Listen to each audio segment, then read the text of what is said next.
He looked at me the way you look at a stain on an expensive tablecloth.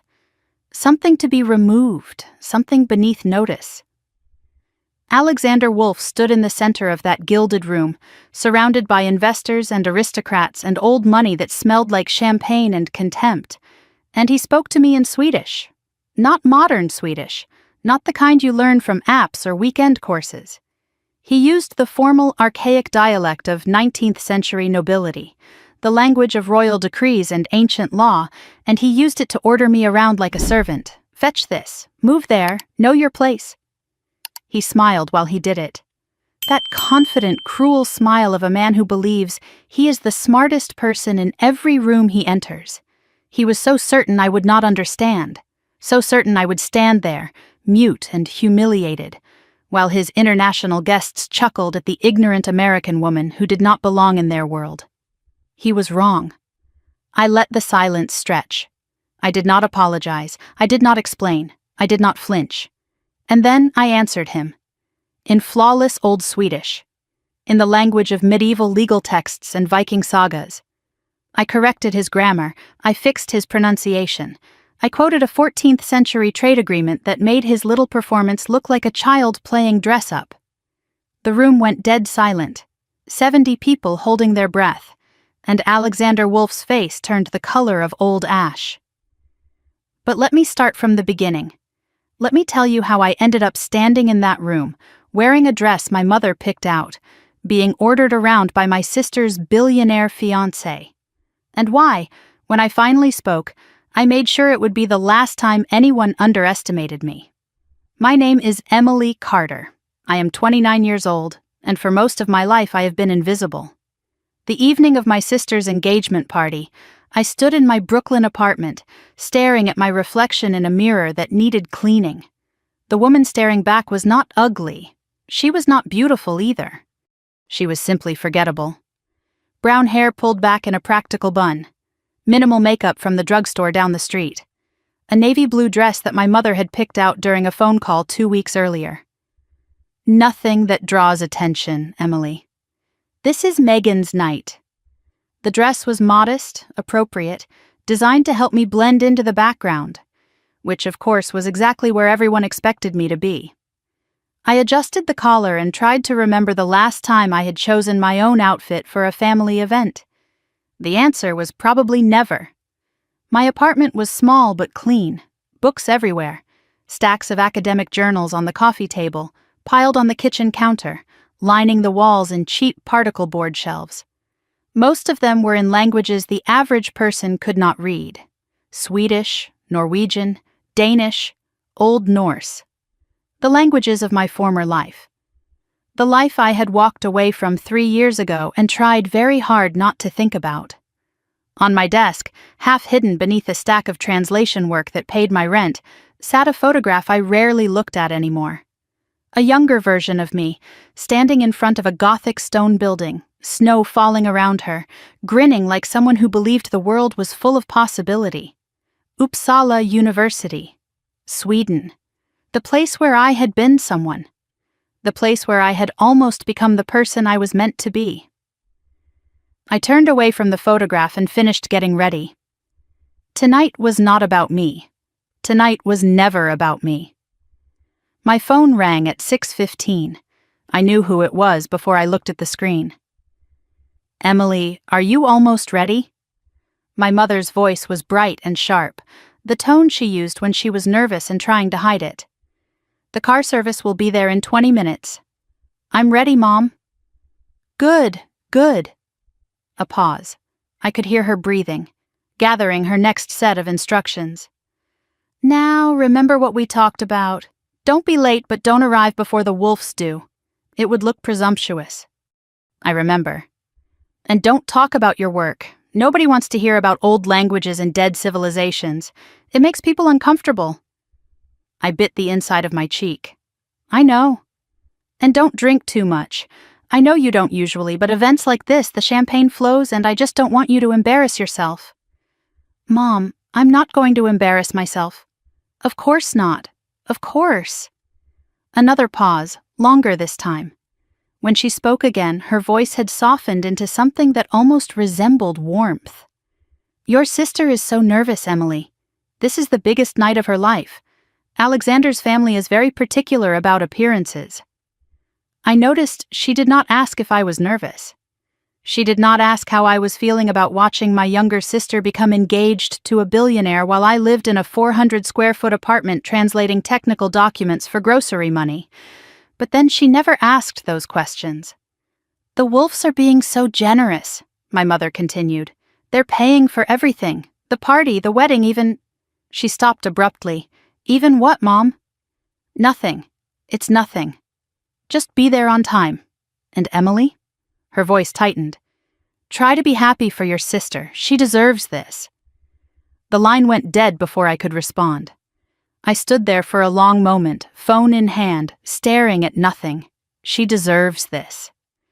The implication hung in the air like smoke. Megan deserved happiness, success, a fairy tale ending.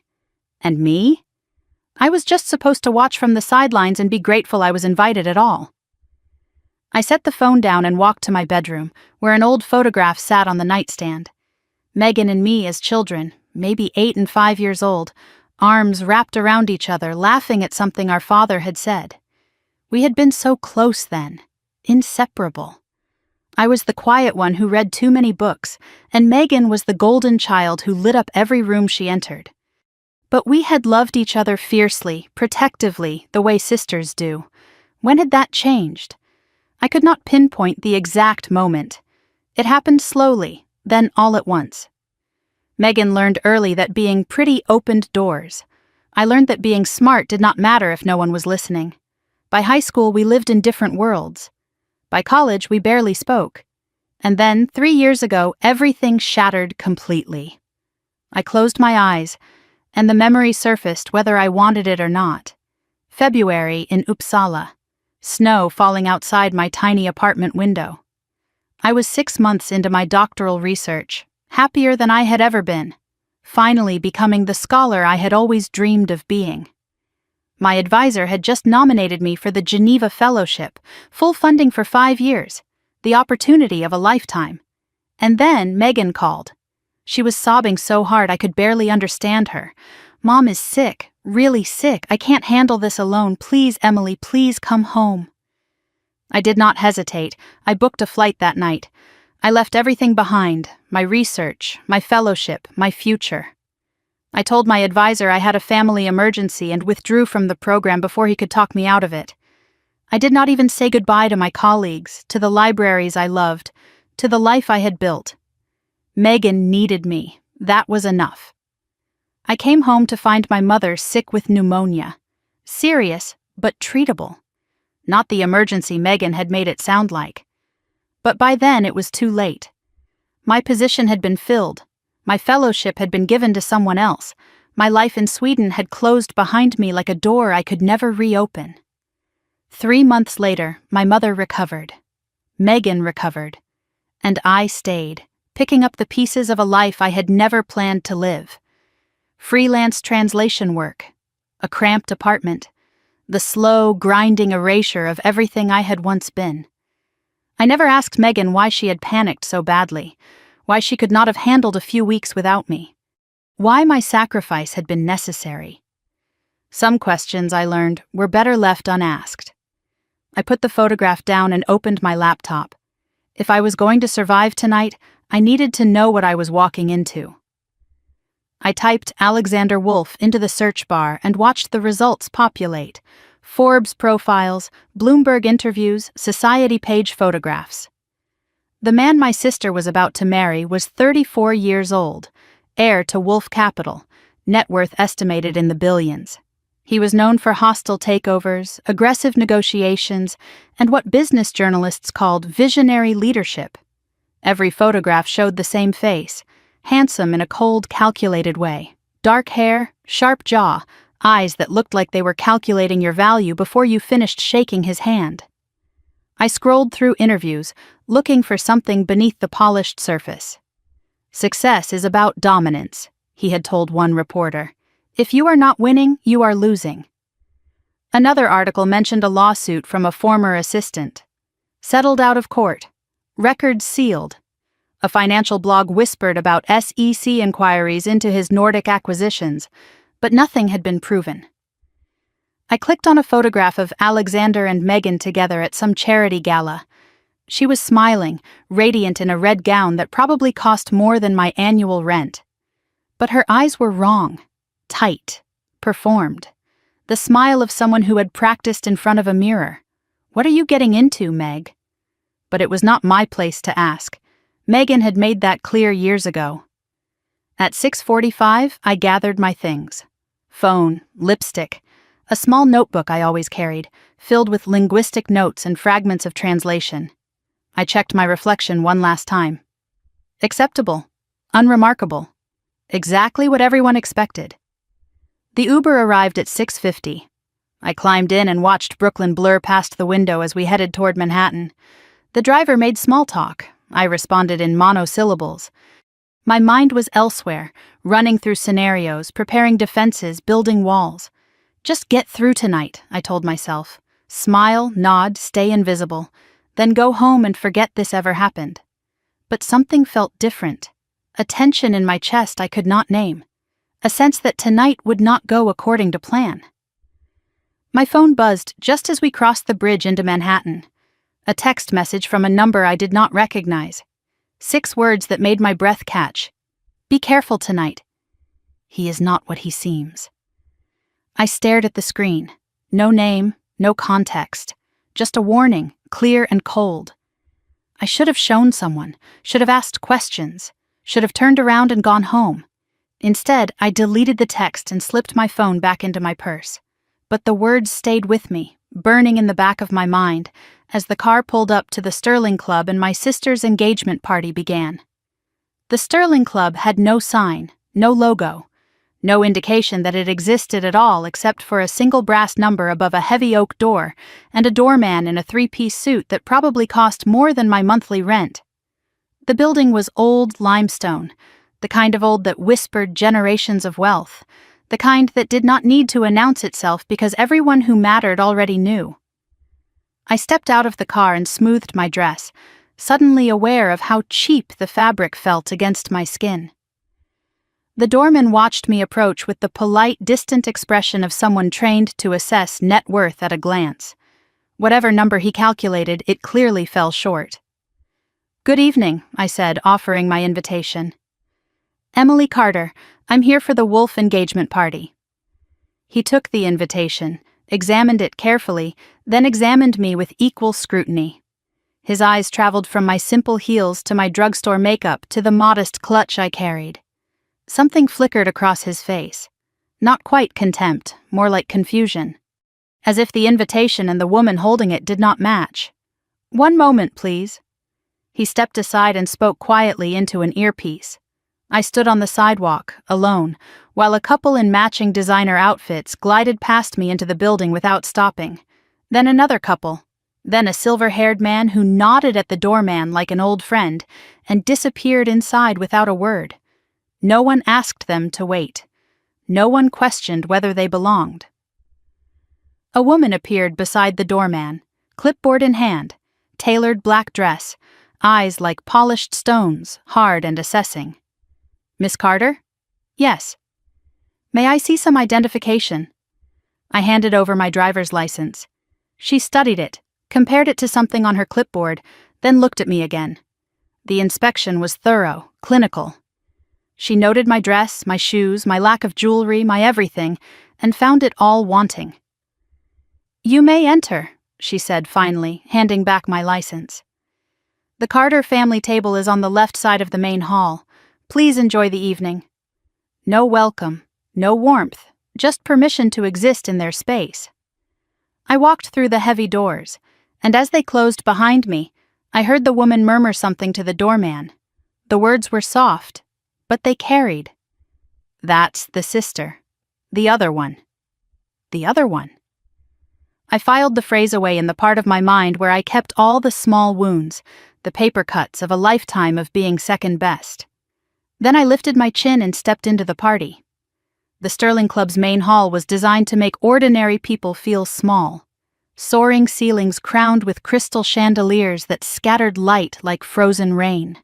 walls lined with oil paintings of ancestors who had been dead for centuries, but still managed to look disapproving. The air smelled of orchids and expensive perfume and something else, something sharp and metallic that I eventually recognized as ambition.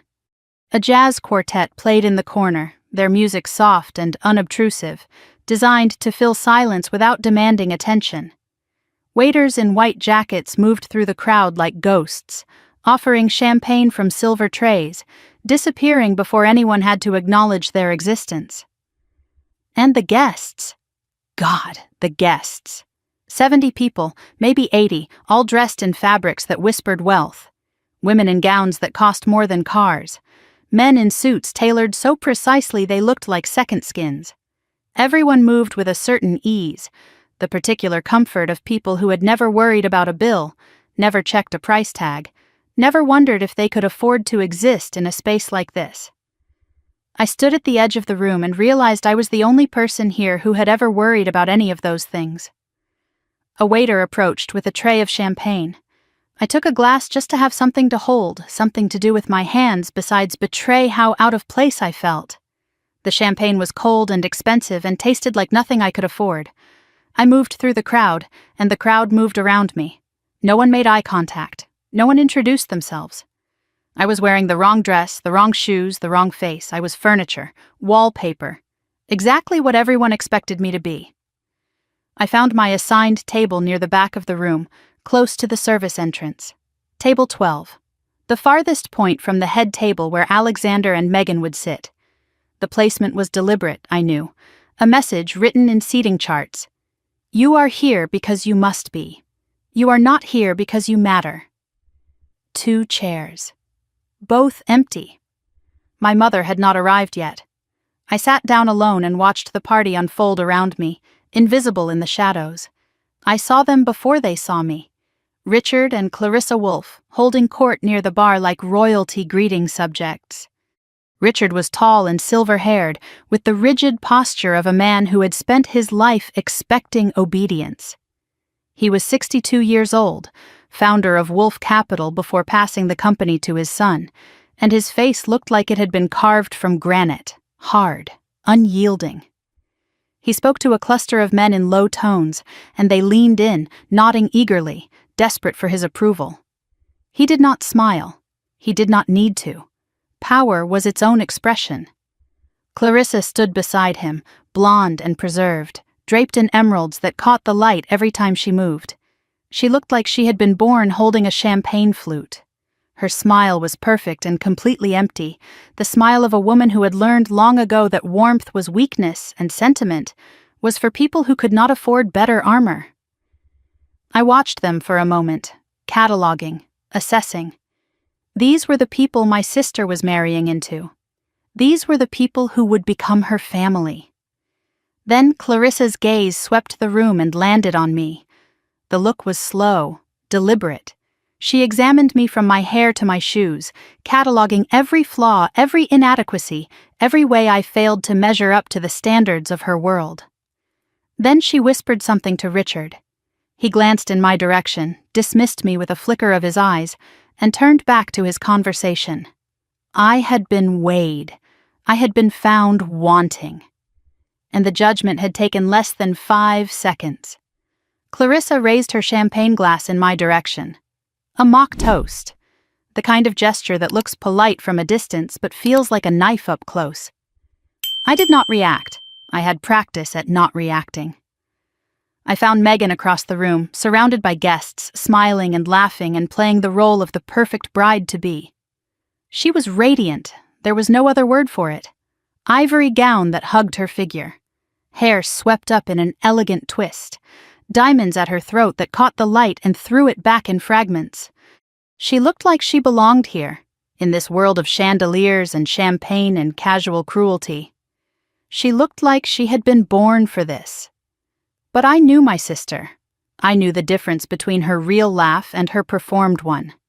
And the sound coming from her now was performance, pure and practiced and hollow.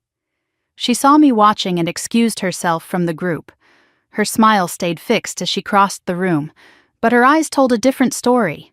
Tight, strained, the eyes of someone holding something together by sheer force of will.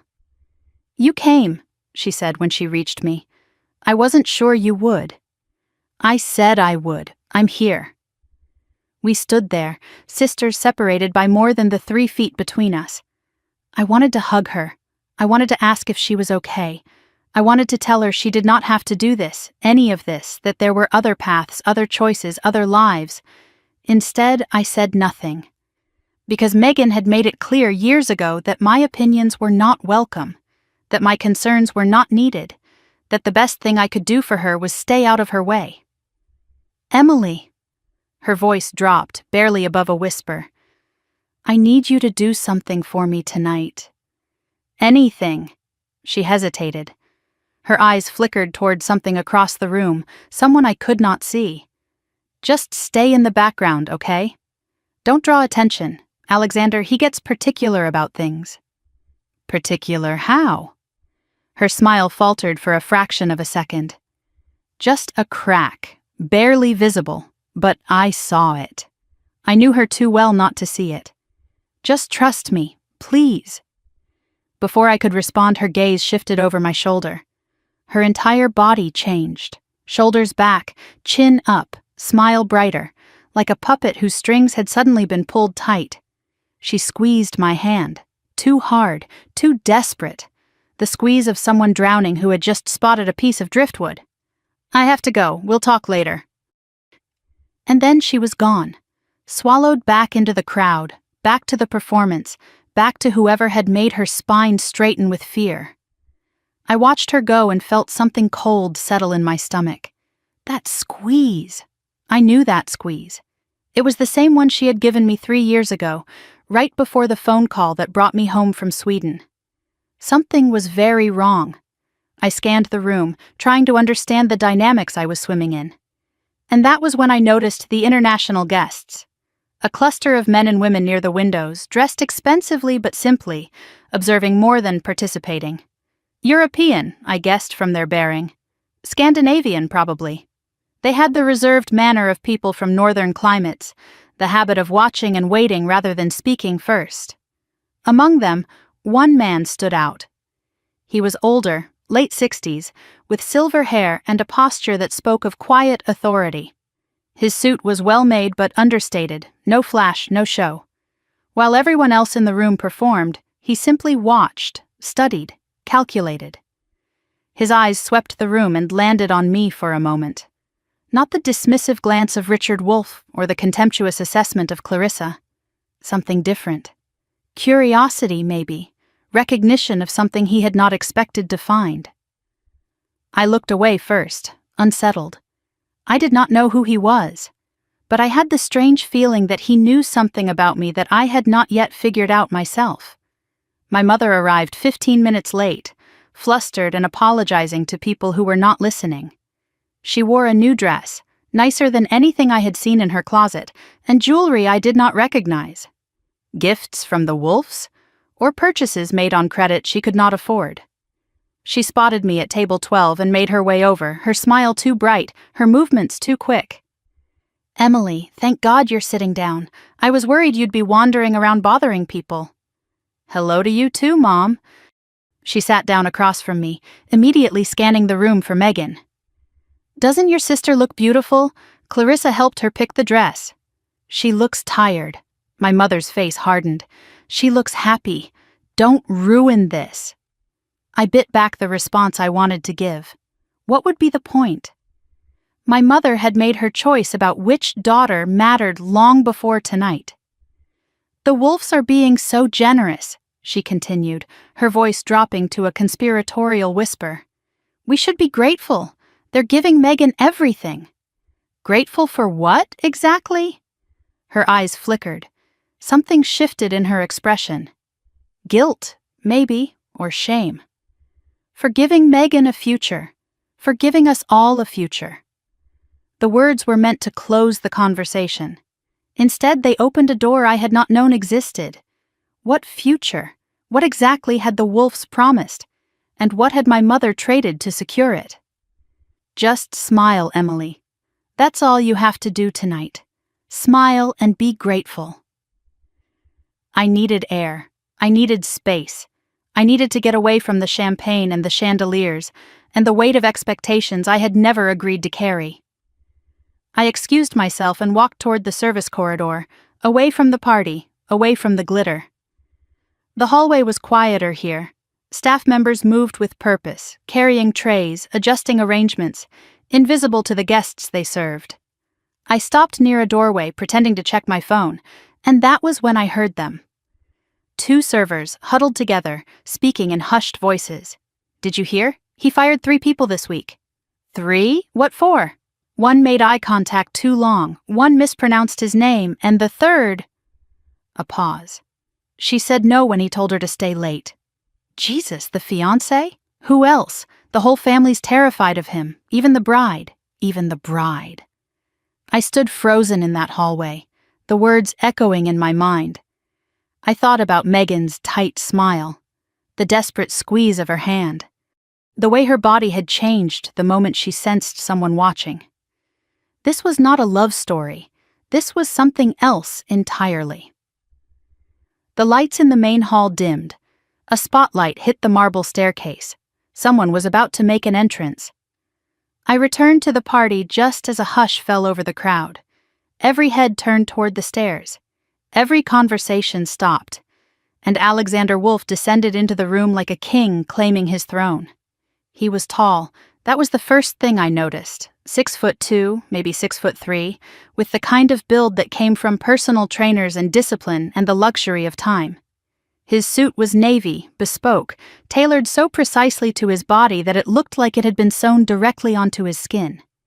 Dark hair swept back from a forehead that had never known worry, a jaw sharp enough to cut glass, and eyes the color of frozen steel, scanning the room not with interest but with ownership.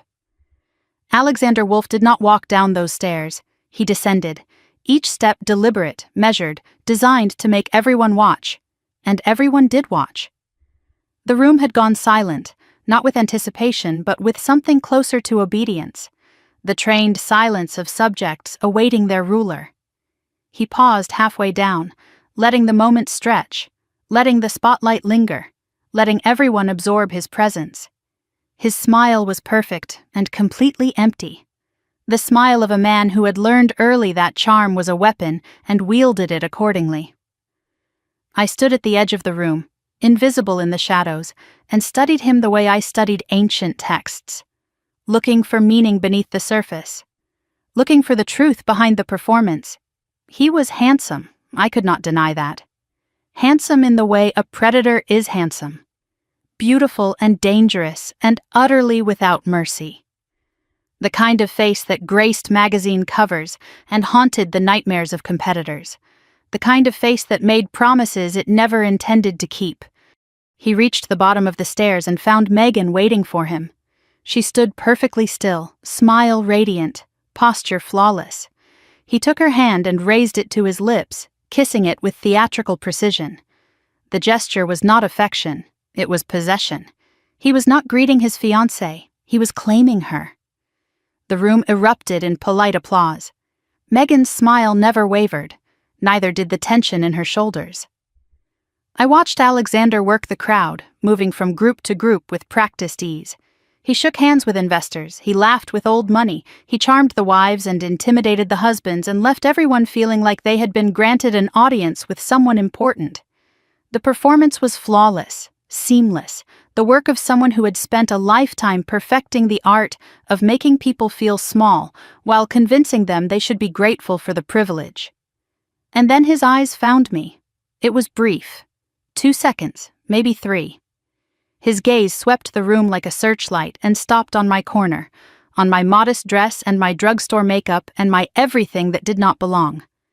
Something flickered in his expression. Not curiosity, not interest. Assessment. He was cataloging me, filing me away, determining my place in the hierarchy of his world. I held his gaze. I did not look away. I did not smile. His lips curved slightly, amused by something I could not see. Then he turned back to his guests and continued his parade through the room, pulling Megan along beside him like an accessory. I had been identified, cataloged, marked. and I had the distinct feeling that the evening was about to get much worse. They came to my table 20 minutes later, Alexander and Megan making the rounds, greeting the lesser guests now that the important people had been properly acknowledged. My mother straightened in her seat as they approached, smoothing her dress, arranging her smile, practically vibrating with nervous energy. "Mrs. Carter." Alexander's voice was warm honey poured over broken glass. "What a pleasure to finally meet Megan's mother properly." He took my mother's hand and held it a beat too long. She practically melted under his attention, her smile widening until it threatened to split her face. "Oh, Mr. Wolf, Alexander, the pleasure is all mine. Thank you so much for this beautiful party. Please." He released her hand with obvious reluctance, as if parting with something precious. "You're family now. Or you will be." The word family sounded like a contract, not a bond, an acquisition. Then he turned to me. He did not extend his hand. He did not step closer. He simply looked at me the way one examines a piece of furniture that does not match the decor. His eyes traveled from my face to my dress to my shoes and back again, cataloging every inadequacy, every way I failed to meet the standards of his world. "And you must be Emily." His voice was pleasant, his eyes were not. The older sister. Not the sister, the older sister. The one left behind while the younger one succeeded. The implication was clear and deliberateness was cruel. "That's right," I said. My voice was steady, polite, giving him nothing. "Congratulations on your engagement." "Thank you." He tilted his head, studying me with exaggerated interest. "Megan's told me so much about you." "Well?" A pause, perfectly timed. "Some things. You're a researcher, is that right? Linguistics or something?" "Comparative linguistics, historical language structures." His eyebrows rose in mock fascination. "Fascinating. And there's money in that?" My mother jumped in before I could respond. "Emily's still finding her path. We're very proud of her." The word proud sounded hollow, defensive, a shield raised against an attack that had already landed. Alexander's smile widened. "Of course you are." He looked at me a moment longer, savoring something I could not see. Then he turned to Megan, dismissing me completely. "Darling, we should continue making the rounds. The Hendersons are waiting." Megan nodded, her smile fixed in place.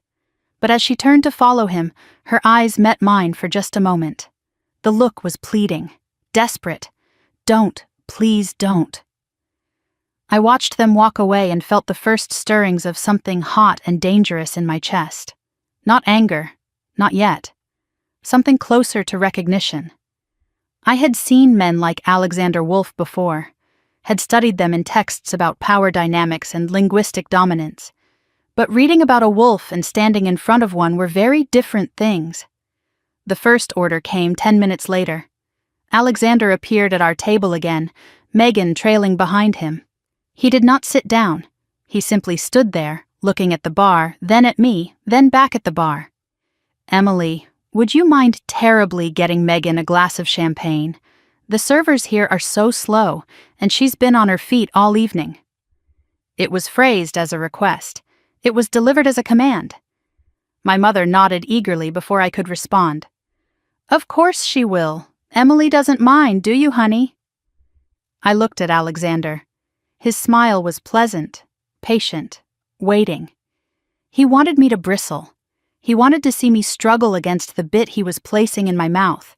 He wanted proof that his power was working. I would not give him that satisfaction. Not yet. "Of course," I said, rising from my seat. "Any preference on the vintage?" Something flickered in his eyes. Surprise, maybe. He had expected resistance. He had expected to win easily. Instead, I was playing the game better than he anticipated. "Dealer's choice," he said. "I'm sure you'll manage." I walked to the bar, feeling his eyes on my back the entire way. The bartender was a woman about my age, tired around the edges, the kind of tired that comes from serving people who never see you. "Tough crowd tonight?" she asked as she poured 2 glasses of champagne. "You have no idea." I returned to the table and handed one glass to Megan. She accepted it with a small, grateful smile that did not reach her eyes. Alexander took the other glass from my hand, the one I had intended for myself. He did not ask. He simply took it, sipped, made a face. "A bit warm," he said. "But I suppose it's the thought that counts." He walked away without another word, pulling Megan with him. My mother leaned across the table, her voice an urgent whisper. "That went well. He seems to like you." I said nothing. My jaw ached from clenching. As Alexander walked away, I heard him murmur something to Megan. The words were soft, but they carried across the quiet table. "Your sister's quite the servant. We should keep her around for the wedding." Richard Wolff found me 15 minutes later. I had barely sat down when he appeared, settling into the chair across from me without asking permission. He held a whiskey, swirling it slowly, not drinking. His presence was heavy, deliberate, the presence of a man accustomed to taking whatever space he wanted. "So," he said, "you're the academic one." "That's one way to put it." "Alexander mentioned you study dead languages." His voice was flat, assessing. "Seems like a waste of a sharp mind." "The past has a way of explaining the present." His eyes narrowed. Most people did not answer him back. Most people stammered and deflected and sought his approval. I was doing none of those things, and he did not know what to make of it. "What's your angle here, Emily?" "Excuse me?" "Everyone has an angle. Your mother wants security. Your sister wants status." He leaned forward, his gaze pinning me in place. "What do you want from my son?" I met his eyes without flinching. "Nothing. I'm here for my sister's engagement party, that's all." He studied me for a long moment, searching for the lie. Finally, he leaned back, something like respect flickering across his granite face. "I don't believe you, but I respect the answer." He stood, finished his whiskey in one swallow, and looked down at me with an expression that was almost a warning. "A word of advice. Don't get in Alexander's way tonight. He has important business and he doesn't tolerate distractions." He walked away before I could respond, leaving me with more questions than answers. Important business. At an engagement party. I filed the information away and watched him cross the room to join a cluster of guests near the window. The Scandinavian delegation. The silver-haired man I had noticed earlier. Richard's posture changed as he approached them. Aggressive, eager, trying too hard. The silver-haired man listened politely, nodded occasionally, and gave away nothing. Whatever Richard wanted from him, he was not getting it easily. Who was that man? And why did Richard Wolff, who seemed to fear nothing, seem so desperate to impress him? The formal dinner began an hour into the party. Guests found their assigned seats. Conversations settled into the comfortable rhythm of wealth discussing wealth, and Alexander rose to deliver a toast. "Thank you all for being here to celebrate the most important night of my life." He stood at the head table, champagne raised, spotlight finding him like an old friend. Megan sat beside him, perfect and still, a beautiful statue. "I want to take a moment to acknowledge my future family." He gestured toward our table. Megan's wonderful mother, Patricia, who raised 2 daughters on her own after her husband's passing. Polite applause. My mother beamed. And her older sister, Emily. A pause. The pause was deliberate, theatrical, designed to create space for what came next. Emily is still finding herself, but we're hopeful marriage will inspire her too. Scattered laughter, some uncomfortable, some genuine, all cutting. I felt 70 pairs of eyes turn toward me, the quiet amusement of people who enjoyed watching someone lesser squirm. Clarissa raised her glass from across the room. "To inspiration," she said. More laughter, louder now. Permission had been granted. I did not smile. I did not flinch. I raised my own glass, took a small sip, and set it down. My face was stone. My silence was louder than any response. Across the room I caught the silver-haired man watching me. He was the only person not laughing. His expression was unreadable, but he gave the slightest shake of his head. Not disappointment. Something else. Recognition, maybe, or warning. Alexander finished his toast and sat down, satisfied with his performance. He had drawn blood. First blood. And he expected me to retreat, to nurse my wounds, to accept my place in the hierarchy he had established.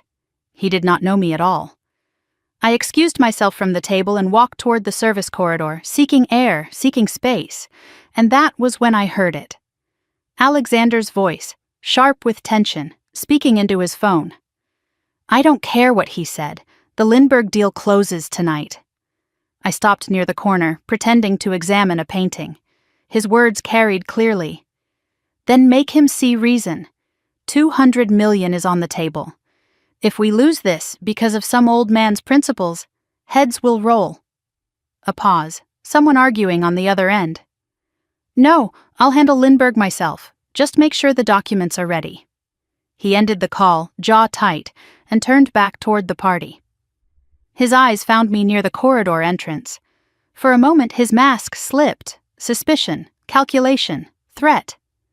Then the smile returned. He walked toward me, each step deliberate. "Emily," he said, voice silk over steel. "Enjoying the party? You seem to be everywhere tonight." I kept my expression neutral, gave him nothing to work with. "It's a party," I said. "People move around." Alexander stepped closer, invading my space the way men like him always do.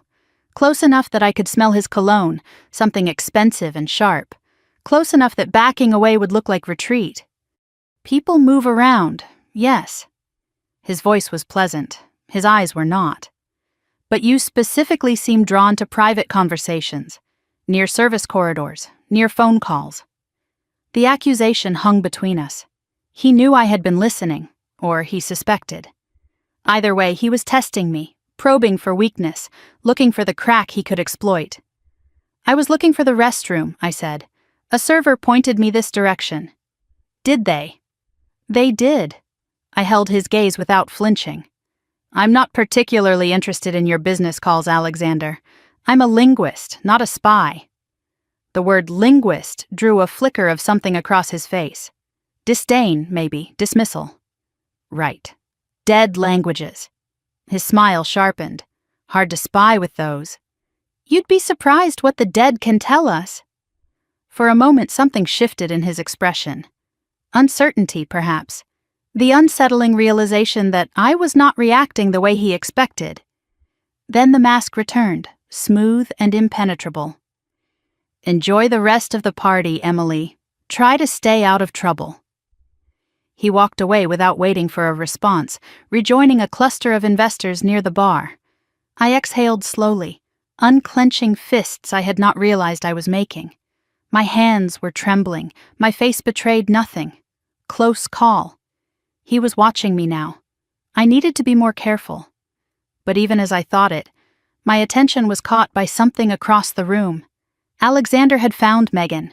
His hand reached for her, fingers closing around her wrist. Not her hand, her wrist. The grip was tight, possessive. Megan's smile did not falter, but her body stiffened almost imperceptibly. I had seen that grip before, in textbooks, in case studies, in the quiet testimonies of women who had survived things they should never have had to survive. I spent the next 30 minutes watching them, not obviously. I moved through the party, accepted a fresh glass of champagne I did not drink, exchanged pleasantries with guests who looked through me. But my eyes kept returning to Alexander and Megan, tracking their movements, cataloging the patterns I was beginning to see. At first glance, they were the perfect couple. Beautiful, radiant, the kind of pair that graced society pages and inspired envy. But I had spent my life studying language, and body language was just another dialect. What I saw beneath the performance made my stomach turn. Alexander positioned Megan with a hand on her lower back, guiding, steering, controlling. When she laughed too loudly at a joke, his fingers pressed harder into her spine, and she quieted immediately. When she started to express an opinion, he interrupted smoothly to clarify what she meant, translating her words into something more acceptable. He controlled who she talked to, a subtle redirection here, a gentle pull there, moving her away from certain guests and toward others. When a young man complimented her dress with a little too much enthusiasm, Alexander stepped between them, ending the conversation with a cold smile and a proprietary arm around her waist. I watched him lean in to whisper something in her ear. Megan's face flickered, fear or shame crossing her features before she adjusted her posture. Later, another whisper. She changed how she was holding her champagne glass. Another whisper. She excused herself from a conversation she had seemed to be enjoying. Each correction was invisible to casual observers. The kind of thing you could explain away if you wanted to. He is just attentive. He is just protective. He just wants what is best for her. But I saw them. All of them. The constant, relentless micro-adjustments. The training of a woman who was slowly forgetting how to exist without permission. This was not love. This was not even partnership. This was control so thorough it had become invisible, woven into every interaction, every gesture, every breath, and Megan, my brilliant, vibrant, stubborn little sister. She was disappearing inside it, becoming a performance of a person instead of a real one. I had to talk to her, alone. The opportunity came 20 minutes later when Megan excused herself to the restroom. I waited 30 seconds, then followed. The ladies' room was marble and mirrors, soft lighting and the smell of expensive hand soap. Megan stood at the sink, staring at her reflection. Her mask was down. Without an audience, she looked exhausted, hollowed out. A woman running on empty. "Meg!" She startled, saw me in the mirror, and the mask slammed back into place. Smile bright, posture perfect. "Emily, are you having a good time? The food is amazing, isn't it?" "We need to talk." Her smile tightened. "About what?" "Everything's fine." "No." I stepped closer. "It's not." Silence stretched between us. In the mirror, I watched her reflection war with itself. The performance versus the truth. The lie versus the breaking. "I've been watching you all night," I said. "Watching him." "Watching what?" Her voice went sharp, defensive. "A man who loves me? A man who controls you." The words came out harder than I intended. He corrects how you stand, how you laugh, who you talk to. He tells you what to say and how to say it. That's not love, Megan. That's ownership. He's protective. There's a difference. There's really not. Her hands gripped the marble counter. Her knuckles went white. "You don't understand." Her voice dropped, cold and cutting.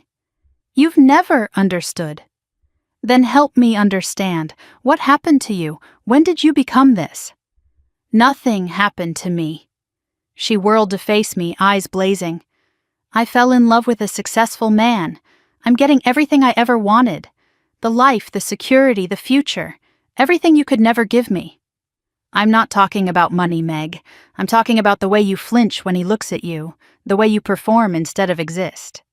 The way you're so afraid of making a mistake that you've forgotten how to be a real person." Tears welled in her eyes. For a moment I thought I had reached her. Then her face hardened. "You're jealous. You've always been jealous." The accusation landed like a slap. "I'm not jealous, I'm scared. For you." She laughed, a brittle, broken sound. "Scared? I'm fine. I'm better than fine. I'm about to marry a billionaire. What are you about to do, Emily? Publish another paper no one will read? Translate another document that nobody cares about?" The words were designed to wound. They did. "If you ever need me," I said quietly, "I'm here, no matter what." Megan turned back to the mirror, adjusting her hair with trembling fingers. "I don't need you. I never did." She walked out without another word, leaving me alone with the marble and the mirrors and the terrible truth settling into my bones. I leaned against the counter and let the memory come. 3 years ago. Uppsala, Sweden, the happiest time of my life. I was 6 months into my doctoral research, studying medieval Scandinavian legal texts, spending my days in libraries that smelled of old paper, and my nights in a tiny apartment overlooking snow-covered streets. My advisor, Professor Eriksson, had called me one of the most promising scholars in a generation. I had just been nominated for the Geneva Fellowship, the most prestigious research grant in my field. 5 years of full funding. The opportunity of a lifetime. I was becoming the person I had always been meant to be. And then Megan called. It was February, snow falling outside my window. A perfect, quiet evening. I was reviewing a 14th century manuscript when my phone rang. Megan's number. I answered expecting gossip, sister talk, the usual. Instead, I heard sobbing, hysterical, gasping sobs that made my blood run cold. "Emily, I need you. Please, please come home." "What happened? Meg, talk to me. I can't do this alone. Mom is sick, really sick, and I can't handle it. Please." I did not hesitate. Not for a second. I booked a flight that night, packed one bag, left everything else behind. I emailed my advisor, told him I had a family emergency and needed to withdraw from the program. I did not wait for his response. I did not say goodbye to my research, my colleagues, the future I had worked so hard to build. Megan needed me. That was enough. I came home to find my mother sick with pneumonia. Serious, but treatable. Not the emergency Megan had made it sound like. But by then, it was too late. My position had been filled. My fellowship had been given to someone else. My life in Sweden had closed behind me like a door that would never reopen. 3 months later, my mother recovered. Megan was fine. And I stayed, trapped in a life I had never planned, picking up the pieces of someone I used to be. Standing in that bathroom now, I let myself wonder for the first time. Did Megan really need me that badly? Or did she just not want to handle things alone? Was my sacrifice necessary? Or was it simply convenient? And then another memory surfaced, one I had buried so deep I had almost forgotten it. The week after I came home, Megan went to a party, met a charming businessman, started dating him within a month. His name was Alexander Wolf. I found my mother at the bar, slightly tipsy, talking to a woman I did not recognize. I pulled her aside, steering her to a quiet corner where no one could overhear. "Mom, what's really going on? Why is this wedding so important?" Her smile faltered. "What do you mean? Megan's happy. Isn't that enough?" "Is she? Or is she trapped?" My mother's face went pale. Her champagne glass trembled in her hand. "You don't understand the situation," she whispered. "Then explain it to me." A long silence. She stared at her drink like it contained answers. When she finally spoke, her voice was barely audible. "After your father died, I made some bad decisions. Investments that didn't pan out, credit cards I couldn't pay off." "How bad?" 200,000, maybe more. She swallowed. The shop was about to go under. We were going to lose the house. Everything. The number hung in the air between us. Impossible. Devastating. And Alexander? My mother would not meet my eyes. He helped, quietly. He paid off the debts, saved the business, saved everything. And, in exchange, Megan marries him. It's not like that. They love each other. Do they? Or does Megan feel like she can't say no? Like she owes him? Like we all owe him? My mother's silence was answer enough. "He owns you," I said slowly, the truth crystallizing with terrible clarity. "He owns all of you, and Megan is the payment." My mother's eyes filled with tears. "I didn't have a choice." "There's always a choice. You just didn't like the other options." She grabbed my arm, her grip desperate. "Please don't ruin this. If Alexander pulls out now, we lose everything. The house, the shop, everything. Megan knows what she's doing. She agreed to this." I pulled away from her grasp and walked toward the windows, needing distance, needing air. My mind was spinning. The debt, the control, the trap. Megan had not just fallen in love with a billionaire, she had been sold to one. And my mother, our mother, had brokered the deal. I thought about the 3 years I had sacrificed, the fellowship I had abandoned, the future I had surrendered for a family that had never valued me. I had given up everything for them, and they had sold my sister to pay off credit card debt. Something shifted inside me, something cold and clear and certain. I could walk away, get through tonight, go home and pretend none of this was my problem. That was what they expected, what they wanted, but Megan was my sister, my baby sister. The girl who used to crawl into my bed during thunderstorms because she was afraid of the lightning. The girl who had held my hand at our father's funeral because she knew I would not cry in front of anyone else. I would not let her drown in a golden cage, not without a fight. I turned back toward the party and found Henrik Lindberg standing a few feet away, watching me with quiet intensity. "You have the look of someone who has just learned an unpleasant truth," he said in lightly accented English. He offered me a glass of water. I took it without thinking. I find that truth, however unpleasant, is always better than comfortable lies. His eyes held mine for a moment, filled with something I could not quite read. Then he nodded once and walked away, rejoining the Scandinavian delegation. His words stayed with me. And so did the question. What did he know that I did not? The party transitioned from cocktails to formal dinner with the smooth precision of old money ritual. Guests moved toward their assigned tables in a choreographed dance of status, each placement a statement about where they stood in the hierarchy of Alexander Wolf's world.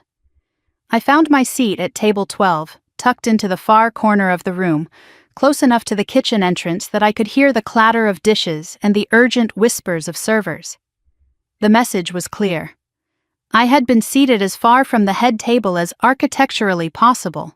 My mother, I noticed, was at table 3, much closer to the Wolfs. Even she outranked me tonight. From my position in the margins, I had a perfect sightline to the center of the room. Alexander and Megan sat at the head table like royalty, flanked by Richard and Clarissa on one side and the silver-haired Scandinavian on the other. Henrik Lindberg, I had learned his name was, chairman of the Nordic Investment Trust, the man Alexander desperately needed to impress. I noticed something interesting about the seating arrangement. Lindberg had been placed next to Megan, not Alexander. A deliberate choice, perhaps, to showcase the beautiful fiancé. But Alexander kept glancing at the older man, seeking approval that never seemed to come. Lindberg's expression remained politely neutral, giving away nothing. My tablemates were a motley collection of afterthoughts. A young couple, the husband some kind of junior associate at a firm I did not recognize, his wife nervous and overdressed, an elderly aunt whom no one had spoken to all evening, and one empty chair that seemed to emphasize how little anyone wanted to be at this table. The junior associate leaned toward his wife and whispered something. His voice carried more than he intended. "That's the sister. The unsuccessful one." I pretended not to hear. I was becoming skilled at that. The empty chair beside me was suddenly occupied. A woman slid into it with the practiced grace of someone accustomed to late entrances. Late 30s, sharp eyes, a designer suit that whispered power rather than screamed it. "You must be Emily," she said, extending her hand. "I'm Victoria Chen. I work with the Wolfs. Mind if I join you?" Her smile was warm, but I sensed calculation beneath it. Lawyers always had that quality, and everything about her said lawyer. The precise handshake, the assessing gaze, the way she positioned herself to observe the entire room while appearing focused on me. "Please," I said. "It seems you already have." She laughed, a genuine sound that surprised me. "Fair point. I'm not great at asking permission. Occupational hazard." A waiter appeared, and Victoria ordered wine with the easy confidence of someone who knew exactly what she wanted and expected to receive it. Then she turned her attention back to me, her gaze thoughtful. "So, you're the linguist. Megan mentioned you. Said you were the smart one in the family." I blinked. "Megan said that?" "She talks about you more than you might think. Always Emily would know this, or Emily studied that." Victoria shrugged. "I think she admires you." The words did not match Megan's coldness in the bathroom. But then, people rarely showed the same face to everyone. "Sisters are complicated," I said carefully. "Aren't they?" Victoria's eyes flickered to the head table, where Alexander was leaning close to Megan, whispering something that made her smile tighten. "Can I give you some advice? Unsolicited but well-intentioned." "I'm listening." Her voice dropped.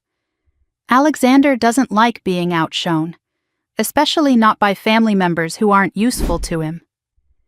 And you're telling me this because?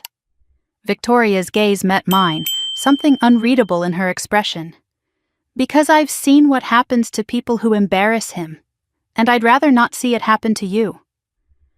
The warning was specific enough to be meaningful, vague enough to be deniable. I filed it away alongside everything else I was learning about Alexander Wolf. You work for the Wolfs, I said. Why warn me? Victoria smiled, but it did not reach her eyes. Let's just say not everyone who works for a family agrees with everything that family does. She turned to her menu, conversation closed. But before the silence could settle, she added something that made my pulse quicken. By the way, the Swedish gentleman, Lindberg, he asked about you earlier. Wanted to know if you'd studied in Scandinavia. I stared at her. How would he know to ask that? Victoria shrugged. No idea, but he seemed very interested in the answer. The formal toasts began before I could process what she had told me. Dinner service paused, and Alexander rose from his seat, champagne glass in hand.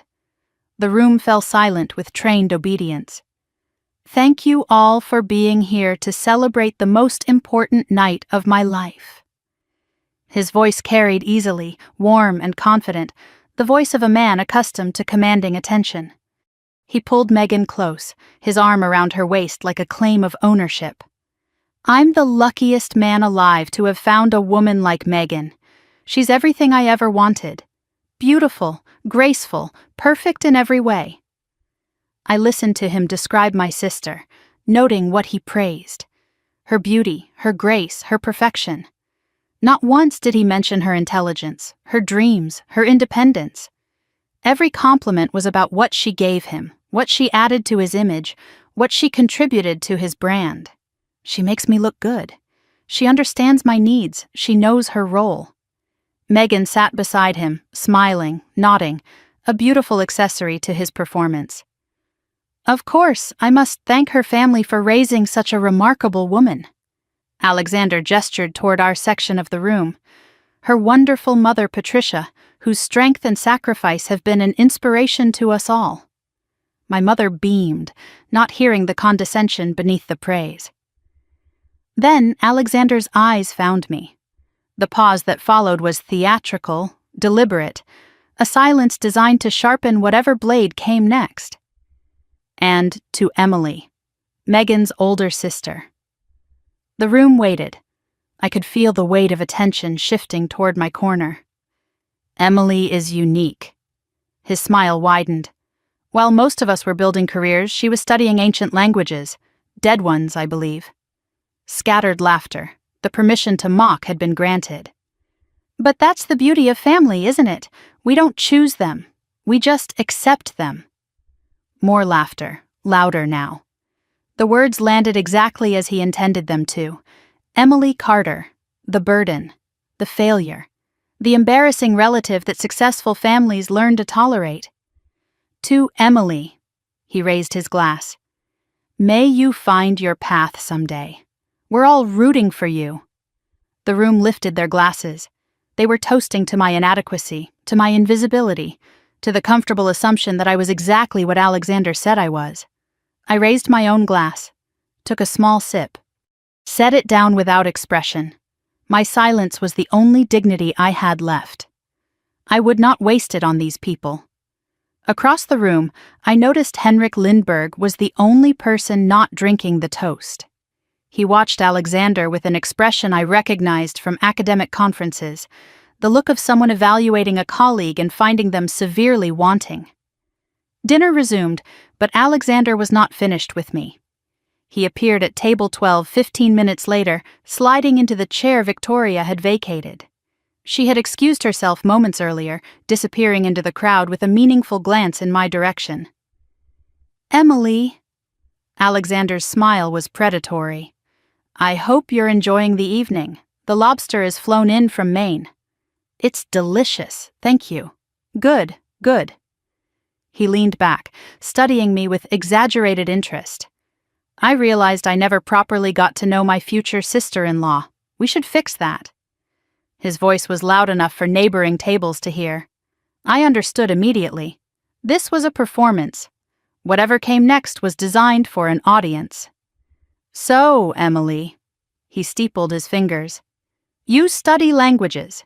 Tell me, what's your opinion on the current state of EU trade negotiations?"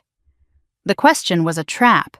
Either I did not know, proving I was out of touch, or I did know, and he could belittle my opinion. There was no winning answer. I chose careful truth. The tariff disputes have created interesting pressures, particularly in Nordic markets. His eyebrow rose. He had expected ignorance. "Is that so?" "It is. The language barriers in cross-border contracts have become a significant issue. Standardization efforts have helped, but there's still considerable friction." A flicker of surprise crossed his face, then annoyance quickly masked. "And the Lindbergh acquisition protocols? Any thoughts on Nordic corporate governance?" I recognized the second trap. He was testing whether I knew anything about his deal with Henrik. I played dumb. "I'm afraid corporate law isn't my specialty. I study historical texts, not modern contracts." Alexander smirked. "Of course. Hard to make money from medieval poetry. Hard to make meaning from balance sheets." The smile froze on his face. A few guests at nearby tables exchanged glances. I had answered back. That was not supposed to happen. "You're very careful with your words," he said slowly. "I'm a linguist. Words are all I have." He studied me for a long moment, trying to find the crack, the weakness, the angle he could exploit. Finding none, he rose from his seat. "There's more to you than Megan mentioned. I'll have to keep a closer eye on you." It was meant as a compliment. It sounded like a threat. He paused before walking away. "One more question. Do you speak any living languages, Emily? Or just the dead ones?" His tone was casual. His eyes were calculating. He was planning something. "A few," I said. "Nothing impressive." He nodded slowly, filed the information away, and returned to his table. I watched him go and felt the weight of what was coming settle onto my shoulders. Henrik Lindbergh appeared at my table 10 minutes later. He moved quietly for a man of his age, arriving beside my chair before I noticed his approach. He held a champagne glass loosely, more prop than beverage. "May I?" He gestured to the empty seat. "Please." He sat with the ease of someone who had occupied boardrooms and palaces and never felt out of place in either. His eyes were sharp, assessing, but without the cruelty I had seen in Alexander's gaze. "That was quite a performance," he said. "His or mine?" A ghost of a smile. "Both, actually, but I was referring to his. He enjoys making people feel small. It's a curious trait in someone who wants to be seen as large." I said nothing. I was not sure if this was a test. "You studied in Scandinavia," Lindbergh continued. It was not a question. "Uppsala, yes?" My heart stuttered. "How did you know that?" "I make it my business to know things, especially about people who interest me." "I'm not sure why I would interest you." Lindbergh's eyes met mine, and for the first time, I saw something beyond polite neutrality. Respect, perhaps. Recognition. "Because you answered Alexander's questions correctly, but you pretended not to know as much as you do. That kind of strategic humility is rare." He paused. "And valuable." He switched languages without warning. Swedish, casual and conversational, a question about the university and my time there. I hesitated. If I answered fluently, I revealed myself. If I pretended ignorance, I lied to a man who clearly already knew the truth. I chose the middle path. "My Swedish is rusty. It's been 3 years." Lindbergh nodded slowly. 3 years. Uppsala, the linguistics program. You left suddenly." His voice softened.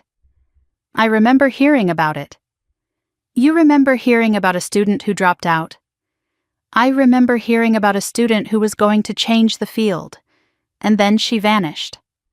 The words hit me like a physical blow. Someone had noticed. Someone had remembered. After 3 years of invisibility, someone had actually seen what I had lost.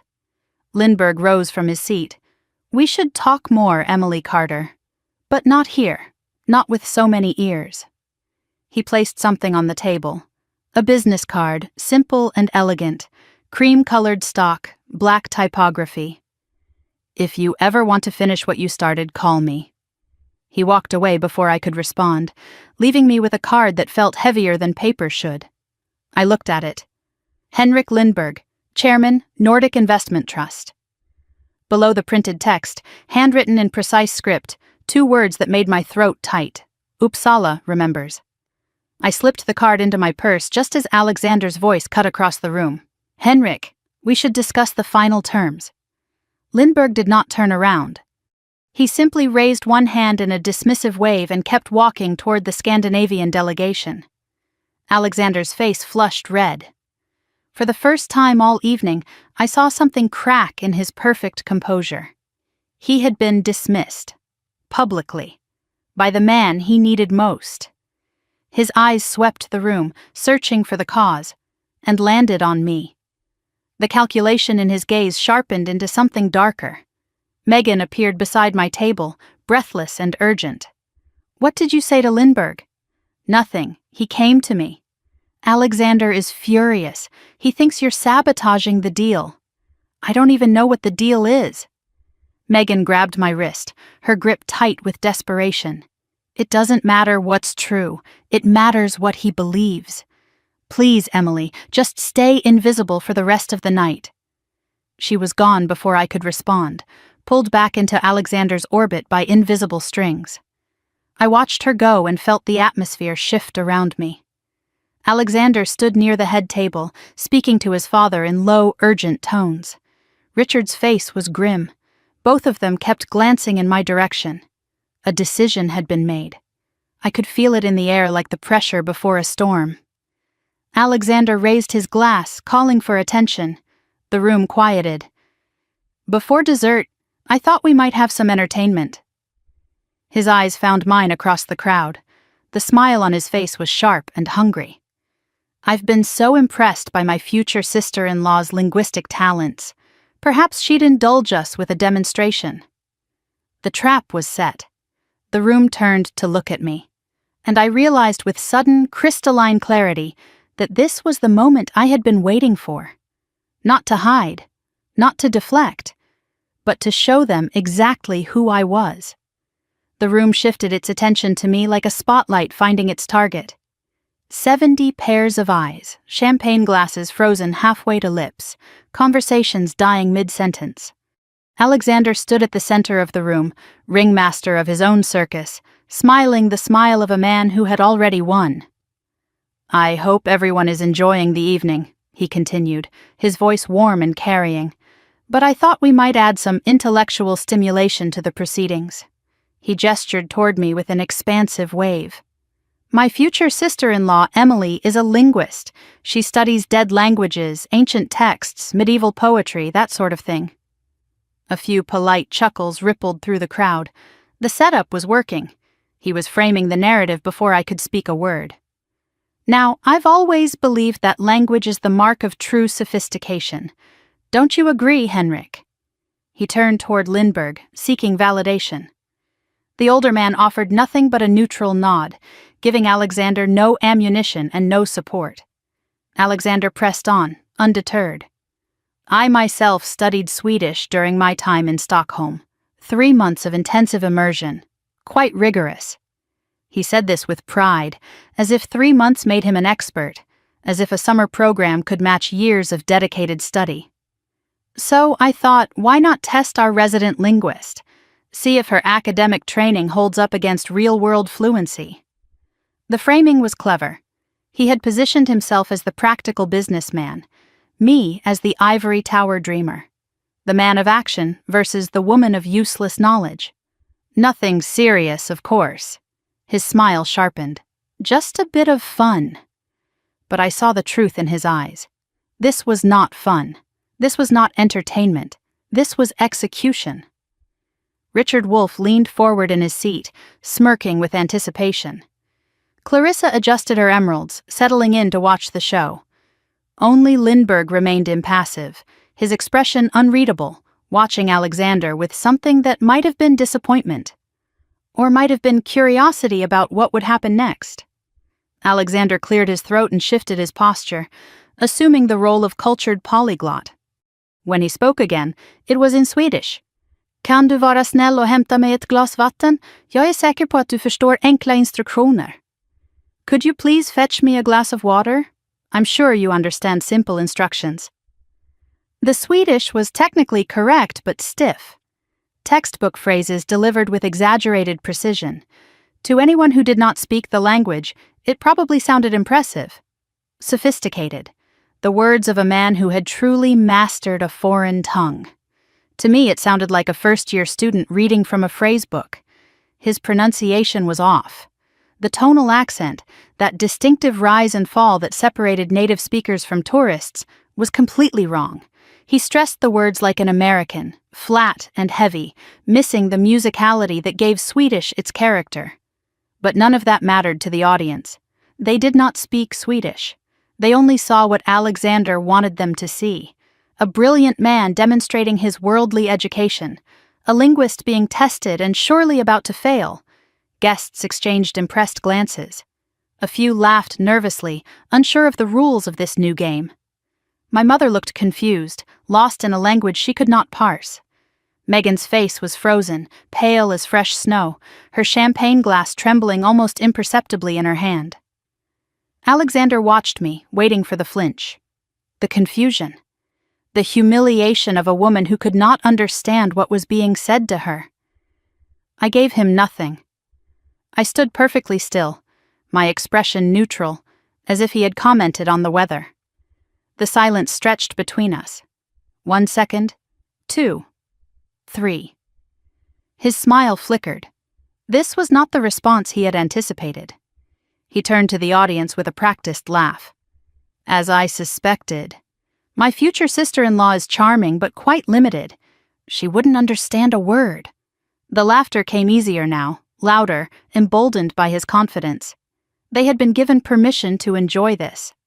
Permission to watch someone lesser squirm. I remained silent, waiting, watching. Let him dig his grave deeper. Alexander's confidence swelled with what he perceived as victory.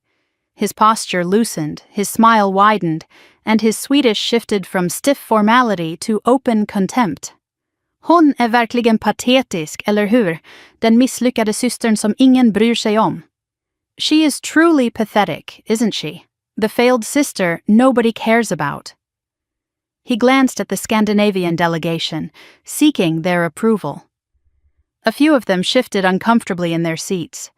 They understood every word. They knew exactly what he was doing. But they said nothing. Perhaps they wanted to see how this would play out. Perhaps they were curious what the quiet woman in the modest dress would do. Alexander moved closer to me, close enough that I could smell his cologne and see the cruelty dancing in his eyes. He spoke directly to my face, each Swedish word dripping with poison. Du borde veta din plats. Du är ingenting. En börda för din familj. You should know your place. You are nothing. A burden to your family. His smile was victorious, triumphant. He was enjoying this, enjoying the performance of dominance, enjoying the imagined spectacle of a woman being broken by words she could not understand. My jaw tightened, but I did not respond. My silence read as defeat to most of the room. The poor, ignorant woman, unable to comprehend the sophisticated European phrases being thrown at her. Only I knew the truth. Only I knew that every word was landing, not as intended wounds, but as fuel for the fire building inside me. Alexander turned to his international guests, switching between English and Swedish with theatrical flair. You see, this is the difference between education and intelligence. Anyone can study. But true sophistication? That's bred, not learned. He laughed at his own joke. Richard Wolfe raised his glass in approval. Clarissa's smile was razor thin with satisfaction. Then Alexander delivered what he believed was the killing blow. He leaned close to me, his voice loud enough for everyone to hear, and spoke in Swedish with deliberate, mocking precision. Om hon hade någon värdighet skulle hon gå nu. Men hon kommer att stanna, för hon är beroende av sin systers framgång, som en parasit. If she had any dignity, she would leave now. But she will stay, because she depends on her sister's success. Like a parasite. The word parasite hung in the air like a blade. I felt it land. Not as a wound, but as a key turning in a lock. He had given me everything I needed. Across the room, Henrik Lindberg's expression had shifted. The Scandinavian delegates exchanged uncomfortable glances. One woman near Lindberg shook her head slightly, disgust barely concealed beneath diplomatic composure. They had understood every word. They knew exactly what Alexander Wolf was, and they were watching to see what would happen next. Alexander did not notice. He was too busy basking in his imagined triumph, too intoxicated by the sound of his own cruelty to see the gathering storm. Megan caught my eye from across the room. Her face was a mask of horror. She did not speak Swedish, but she could read the cruelty in Alexander's tone, the venom in his smile, the pleasure he took in public humiliation. For the first time all evening, she looked like she wanted to run. The room divided itself into factions without a word being spoken. Richard and Clarissa Wolf sat in their positions of power, practically glowing with satisfaction. Their son, the Alpha, was putting the nobody in her place. They had already written me off, already dismissed the entire Carter family as acceptable losses. This engagement had never been about love. It had always been about acquisition. My mother sat frozen at her table, sensing something terrible was happening but unable to understand the language of my destruction. Her eyes darted between Alexander and me, searching for context, finding none. She did not try to intervene. Perhaps she could not. Perhaps she simply chose not to. Megan stood near the head table, trembling visibly now.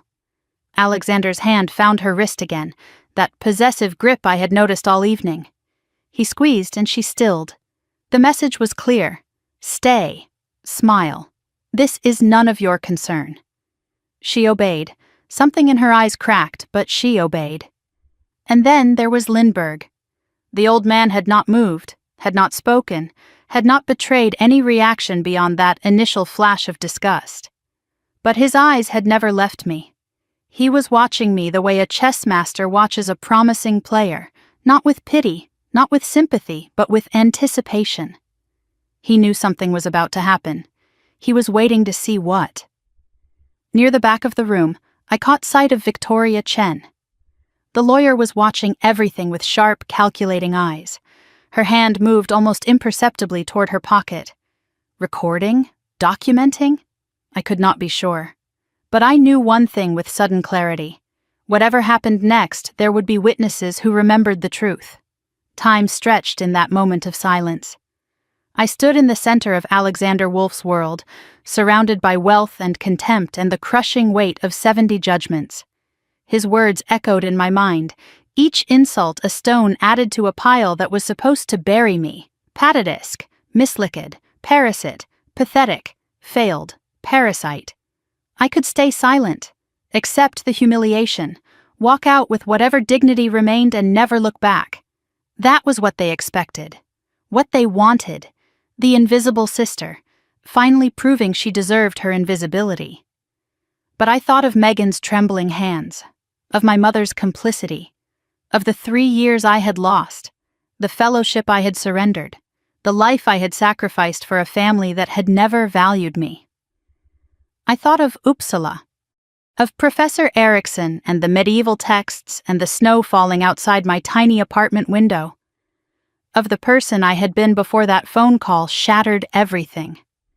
I thought of who I wanted to be when this night was over, and I made my choice. A strange peace settled over me. The fear drained away.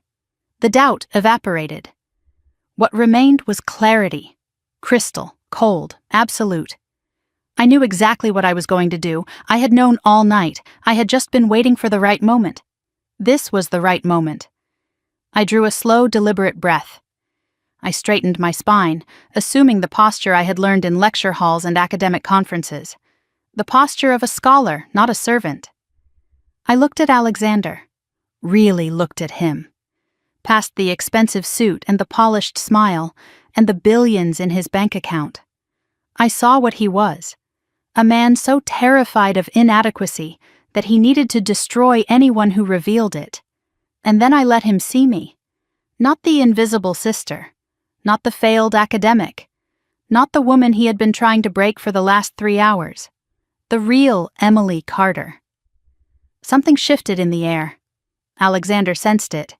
His smile faltered for just a fraction of a second, uncertainty flickering behind his eyes. The room sensed it. Conversations that had resumed died away again. Attention sharpened. Even my mother straightened in her seat, some maternal instinct warning her that everything was about to change. I opened my mouth, and I spoke, in Swedish. Not the textbook Swedish Alexander had used, not the halting phrases of a tourist or the memorized sentences of a summer immersion program. Old Swedish, academic Swedish, the precise, formal language of medieval legal documents and royal proclamations, the Swedish that scholars spent years mastering and native speakers studied in university courses. Det var ett intressant val av ord, Herr Wolf. That was an interesting choice of words, Mr. Wolf. My accent was Uppsala perfect. My grammar was flawless. My pronunciation carried the tonal musicality that Alexander's had completely lacked. The effect was immediate. Alexander's face went slack, the color drained from his cheeks like water from a broken vessel. His mouth opened, closed, opened again. No sound emerged. He understood enough to know what had just happened. He understood that I had heard every word, every insult, every command, every cruelty he had believed was hidden behind a foreign language, and he understood that I was about to respond. Gasps rippled through the Scandinavian delegation. Henrik Lindberg's lips curved into the ghost of a smile.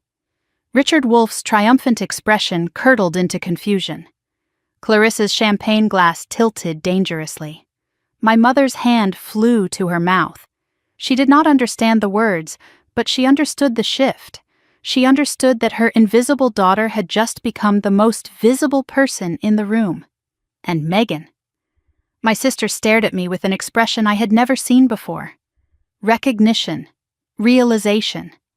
The dawning understanding that the woman she had taken for granted her entire life was someone she had never truly known.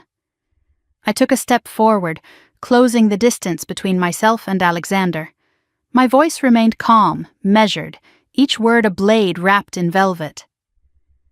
Du föreläste mig om sofistikering.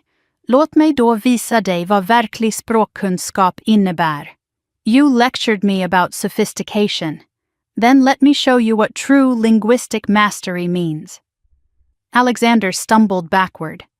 A physical retreat from my words. The predator suddenly faced with something he had not expected, something he could not control. The room was frozen, suspended. 70 people holding their breath, waiting for whatever came next. I paused, letting the silence build, letting the weight of the moment press down on Alexander's shoulders, letting him understand that his humiliation was only beginning. And then, in a voice that carried to every corner of that gilded room, I delivered the first real blow. Du sa att jag inte förstod ett ord. Tillåt mig att korrigera dig. På 3 språk om du föredrar. You said I wouldn't understand a word. Allow me to correct you. In 3 languages, if you prefer. I smiled. It was the first time I had smiled all night. It was terrifying. I began with his grammar. Du använde fel verbform, I said, my Swedish flowing like water over stones.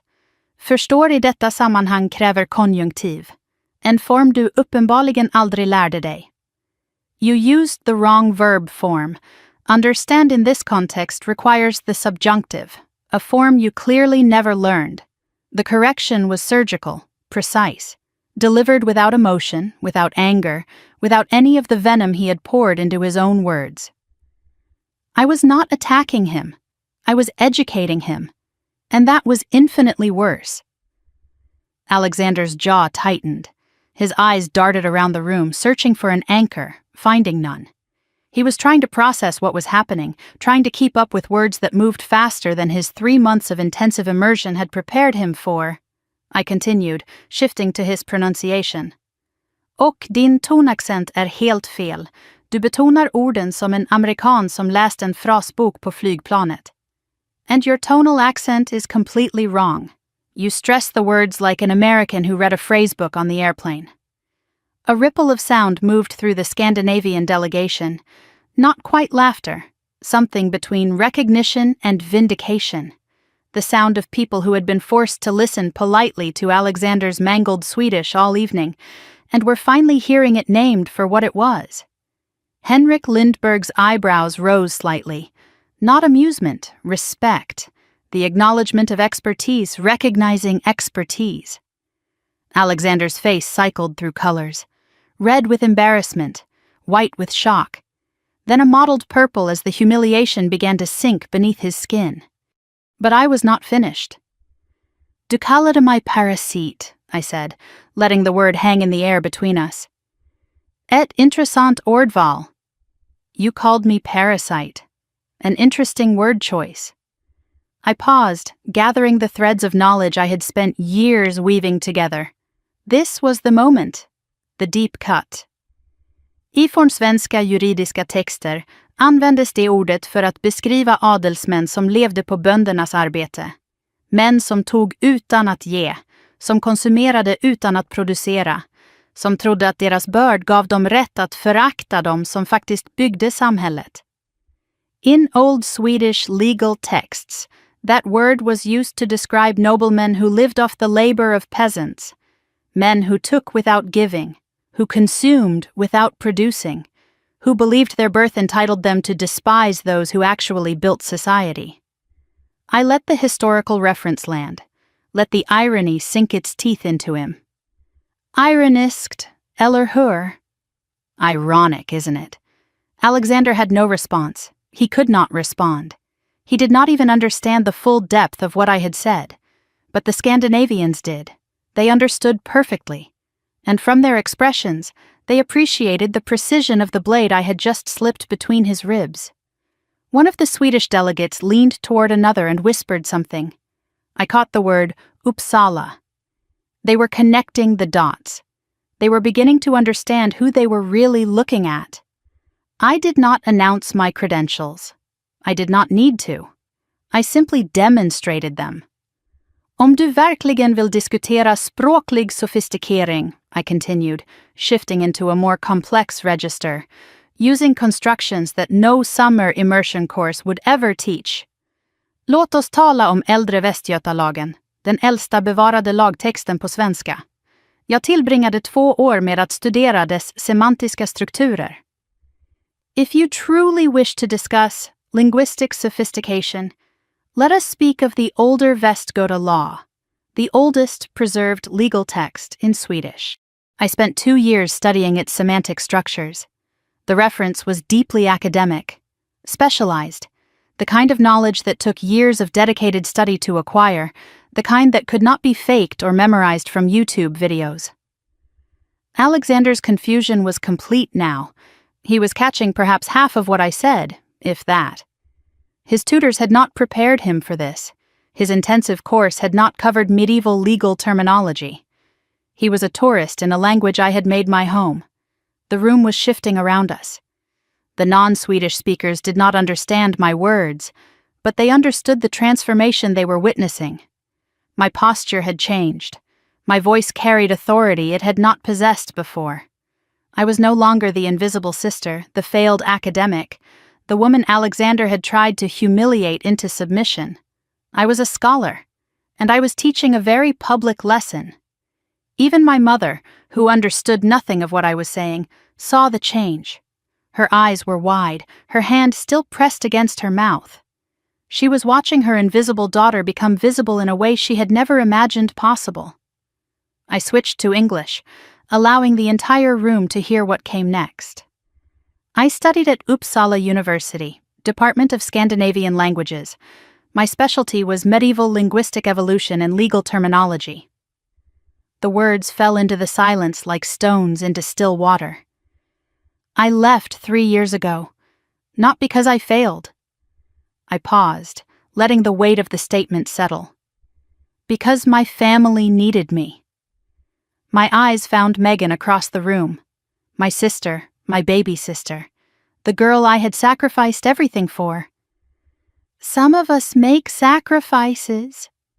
Megan's face crumpled. Tears streamed down her cheeks, cutting channels through her carefully applied makeup. For the first time, she was seeing the full cost of the phone call that had brought me home, the future I had surrendered. The life I had given up so she would not have to face our mother's illness alone. The silence that followed was absolute, profound, the silence of a room recalculating everything it had assumed about the woman standing at its center. Alexander's mouth moved, but no sound emerged. He looked like a man who had reached for a sword and found himself holding air. I turned back to him. You said I wouldn't understand a word. You offered 3 languages if I preferred. My smile returned, calm, controlled, devastating. Let me take you up on that offer. I addressed him first in Swedish, formal and precise, each word chosen with academic care. På svenska, du är en man som förväxlar rikedom med värde och arrogans med intelligens. In Swedish, you are a man who confuses wealth with worth and arrogance with intelligence. Alexander flinched but held his ground. Pride kept him standing even as everything else crumbled around him. I shifted to Norwegian, demonstrating the breadth of my expertise across the Nordic linguistic family. The language flowed differently, the cadence changed, but my fluency remained unbroken. På norsk, du trodde du kunne ydmyge mig, fordi du ikke vidste, hvem jeg var. Det var din første fejl. In Norwegian, you thought you could humiliate me because you did not know who I was. That was your first mistake. The Norwegian delegates leaned forward. She spoke their language too. The woman Alexander had dismissed as limited, as ignorant, as a burden, commanded their mother tongue with effortless precision. Finally, I delivered the killing stroke in Danish. Each word deliberate. Each syllable weighted with meaning. På dansk, din anden fejl var at antage, at tavshed betyder svaghed. Nogle gange betyder det bare, at man venter. In Danish, your second mistake was assuming that silence means weakness. Sometimes it just means one is waiting. 3 languages, 3 condemnations, 1 message. I had not just answered Alexander Wolf. I had dismantled him in the tongues of the very people he had been trying to impress.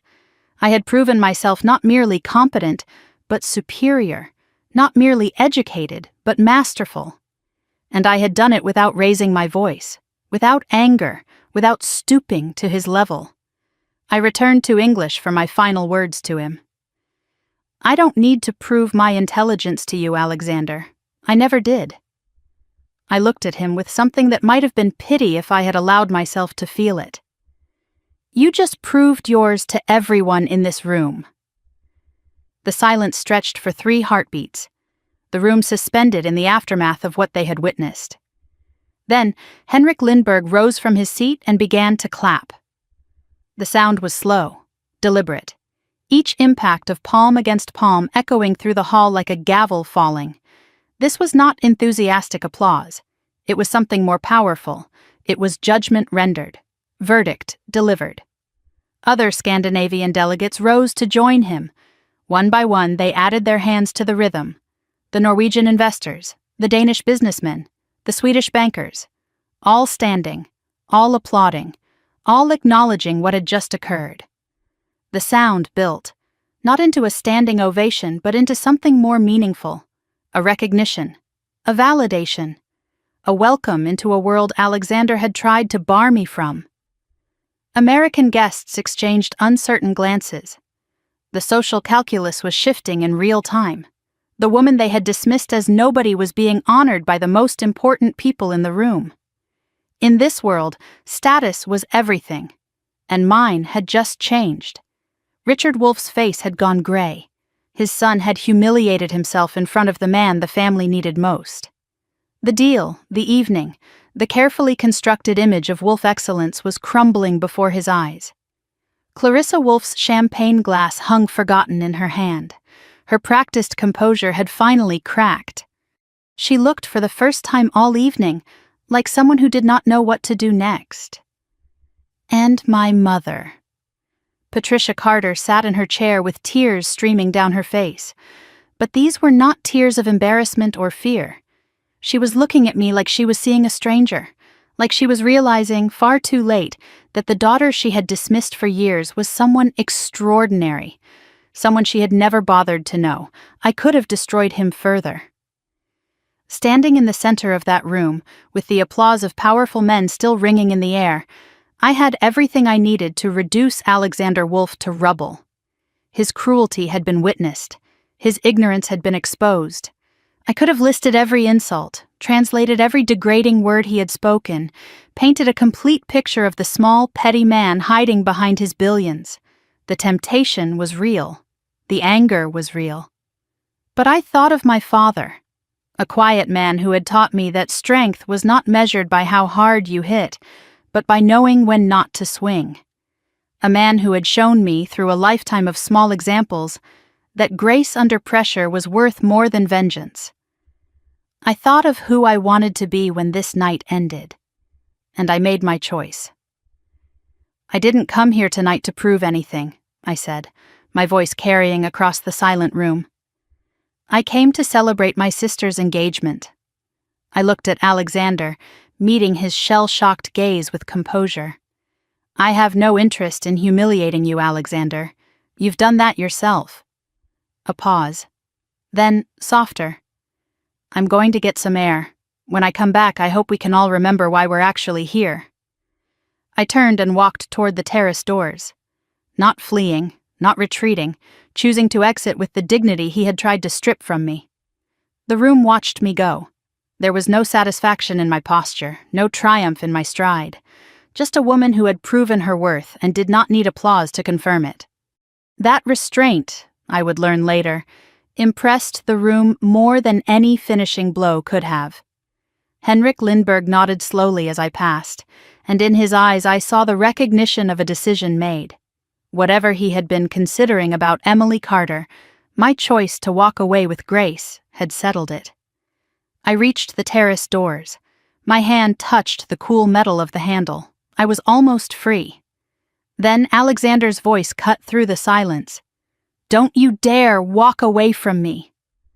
The words were loud, desperate, ugly, stripped of all the polish and charm that had defined him throughout the evening.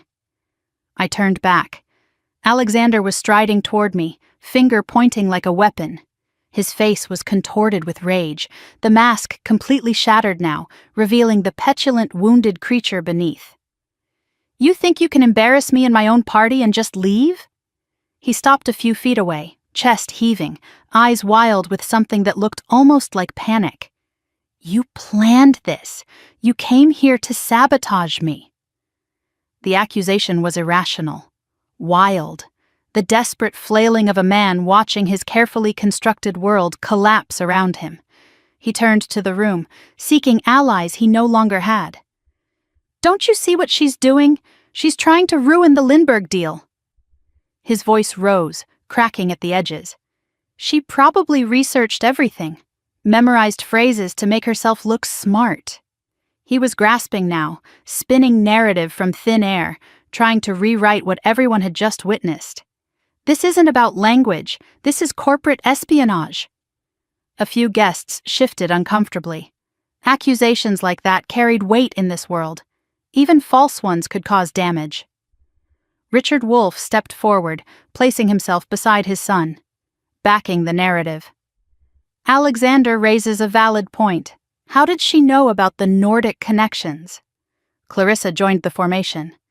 She was lurking near private conversations all evening. I noticed it myself. The story was being constructed in real time. Emily Carter, not the wronged party, but the infiltrator. Not the victim, but the spy. The Scandinavians exchanged glances. They knew the truth. But would they speak? Would they risk the political complications of contradicting a powerful family in their own territory? Alexander smelled blood. His confidence began to return, fed by his parents' support and the uncertainty rippling through the crowd. "I want her removed," he announced. "Security, escort Ms. Carter out immediately." He turned to me, triumph returning to his eyes. "And someone call my lawyers. We're going to get to the bottom of this." His voice dropped, cold and hard and full of promise. "You think speaking a few languages makes you special? I will bury you. I will make sure no university, no institution, no one ever takes you seriously again." The threat hung in the air, real and dangerous. Security guards appeared at the edges of the room, awaiting their orders. My mother sat frozen in terror.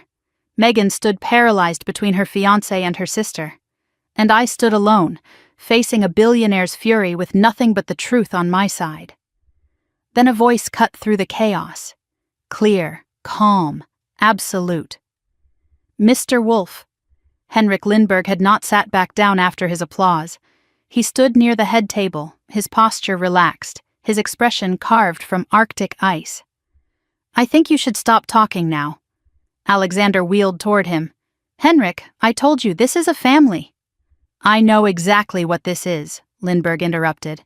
His voice was soft but carried the weight of empires. "And I know exactly who she is." He began walking toward the center of the room, each step measured and deliberate. "Which is more than I can say for you." He reached into his jacket pocket and withdrew a folded document. His eyes found mine for just a moment, and I saw something there that looked almost like respect. Then he turned to face Alexander Wolf. "Before you destroy this woman, Mr. Wolf, perhaps you should know who you're actually dealing with." He unfolded the paper with the careful precision of a man about to deliver a verdict. "Allow me to introduce Dr. Emily Carter, my former research assistant at Uppsala, co-author of the Lindberg Protocol on Nordic Trade Language Standards, and the reason half the contracts your company uses are legally enforceable in Scandinavian markets." The words landed like a bomb in the center of the room. Co-author of the Lindberg Protocol. The reason half the contracts your company uses are legally enforceable in Scandinavian markets. I watched Alexander's face as the meaning penetrated his rage. The color drained from his cheeks. His mouth opened, closed, opened again. For a moment, just a moment, I saw something like fear flicker behind his eyes. Then it was gone, replaced by desperate defiance. "That's impossible," he said, his voice cracking at the edges. "She's a waitress, a nobody. She couldn't possibly—" "She was never a waitress, Mr. Wolf." Lindberg's voice was calm, patient, the voice of a man explaining something obvious to a slow child. "She was a doctoral candidate at one of the finest linguistics programs in Europe. She left that program to care for her family, a sacrifice you clearly cannot comprehend." He held up the document in his hand. "This is a faculty recommendation letter from Uppsala University. It describes Miss Carter as one of the most promising scholars in a generation. It recommends her for the Geneva Fellowship, the most prestigious research grant in her field." Alexander shook his head violently. "Anyone can forge a letter. Anyone can claim credentials they don't have."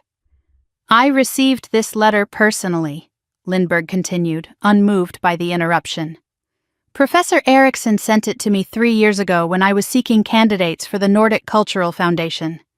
I have known about Emily Carter since before you ever met her sister." The room was absolutely still. 70 people holding their breath, watching the most powerful man among them dismantle the host of the party. For one shining moment, I felt hope. It was over.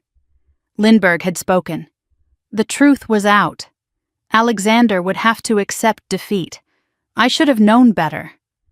Alexander's expression shifted. The fear calcified into something harder, colder, the look of a cornered animal deciding to attack rather than submit. "Henrik?" His voice changed, becoming almost reasonable, almost calm. With all due respect, this is a family matter. Whatever credentials this woman may or may not have, she came here tonight with an agenda. Lindbergh's eyes narrowed. Did she? She knew about our deal. She researched Nordic languages specifically to infiltrate this evening. Alexander spread his hands, appealing to the room. How else do you explain it? She just happens to speak Swedish? She just happens to know about trade protocols? She knows about trade protocols because she helped write them, Lindbergh said. I just explained this. So you say. Alexander's voice hardened. But I find it very convenient that your former research assistant just happens to be the sister of my fiancé. Just happens to show up at my engagement party. Just happens to know everything about the deal I'm trying to close. He turned to face the crowd, playing to his audience. Ladies and gentlemen, I believe we're witnessing something far more sinister than a simple misunderstanding. I believe Emily Carter came here tonight as a corporate spy. Gasps rippled through the American guests. The accusation was outrageous, baseless, but it was delivered with such conviction that doubt began to creep into the room. She was lurking near private conversations all evening. I caught her myself outside the service corridor while I was on a confidential business call. Alexander's finger jabbed toward me. She accessed information she had no right to access. She used her family connection to infiltrate my home, my business, my life. Richard Wolff stepped forward, lending his authority to his son's narrative. Alexander raises valid concerns. Corporate espionage is a serious matter.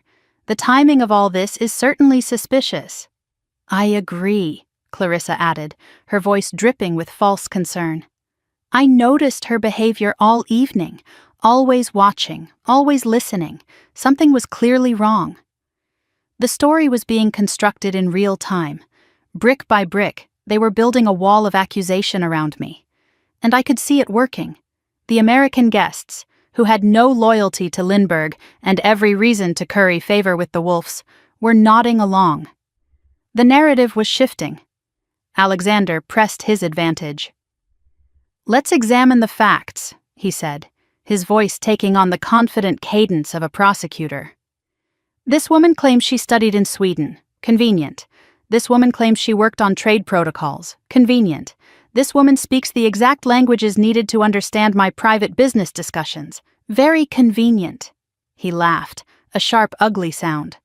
For all we know, she memorized phrases from the internet. Con artists do it all the time. They research their targets, learn just enough to seem credible, then strike when the moment is right. Mr. Wolff, Lindbergh said, his patience visibly thinning. I am telling you that I personally know this woman's credentials. I am telling you that I have seen her academic work. Are you calling me a liar? The question hung in the air. Dangerous. Direct. Alexander hesitated. Even in his rage, he knew better than to directly insult the man he needed most. But he could not back down. His pride would not allow it. I'm saying you may have been deceived, he said carefully. I'm saying that this woman is clearly clever enough to fool even intelligent people. She fooled my fiancé.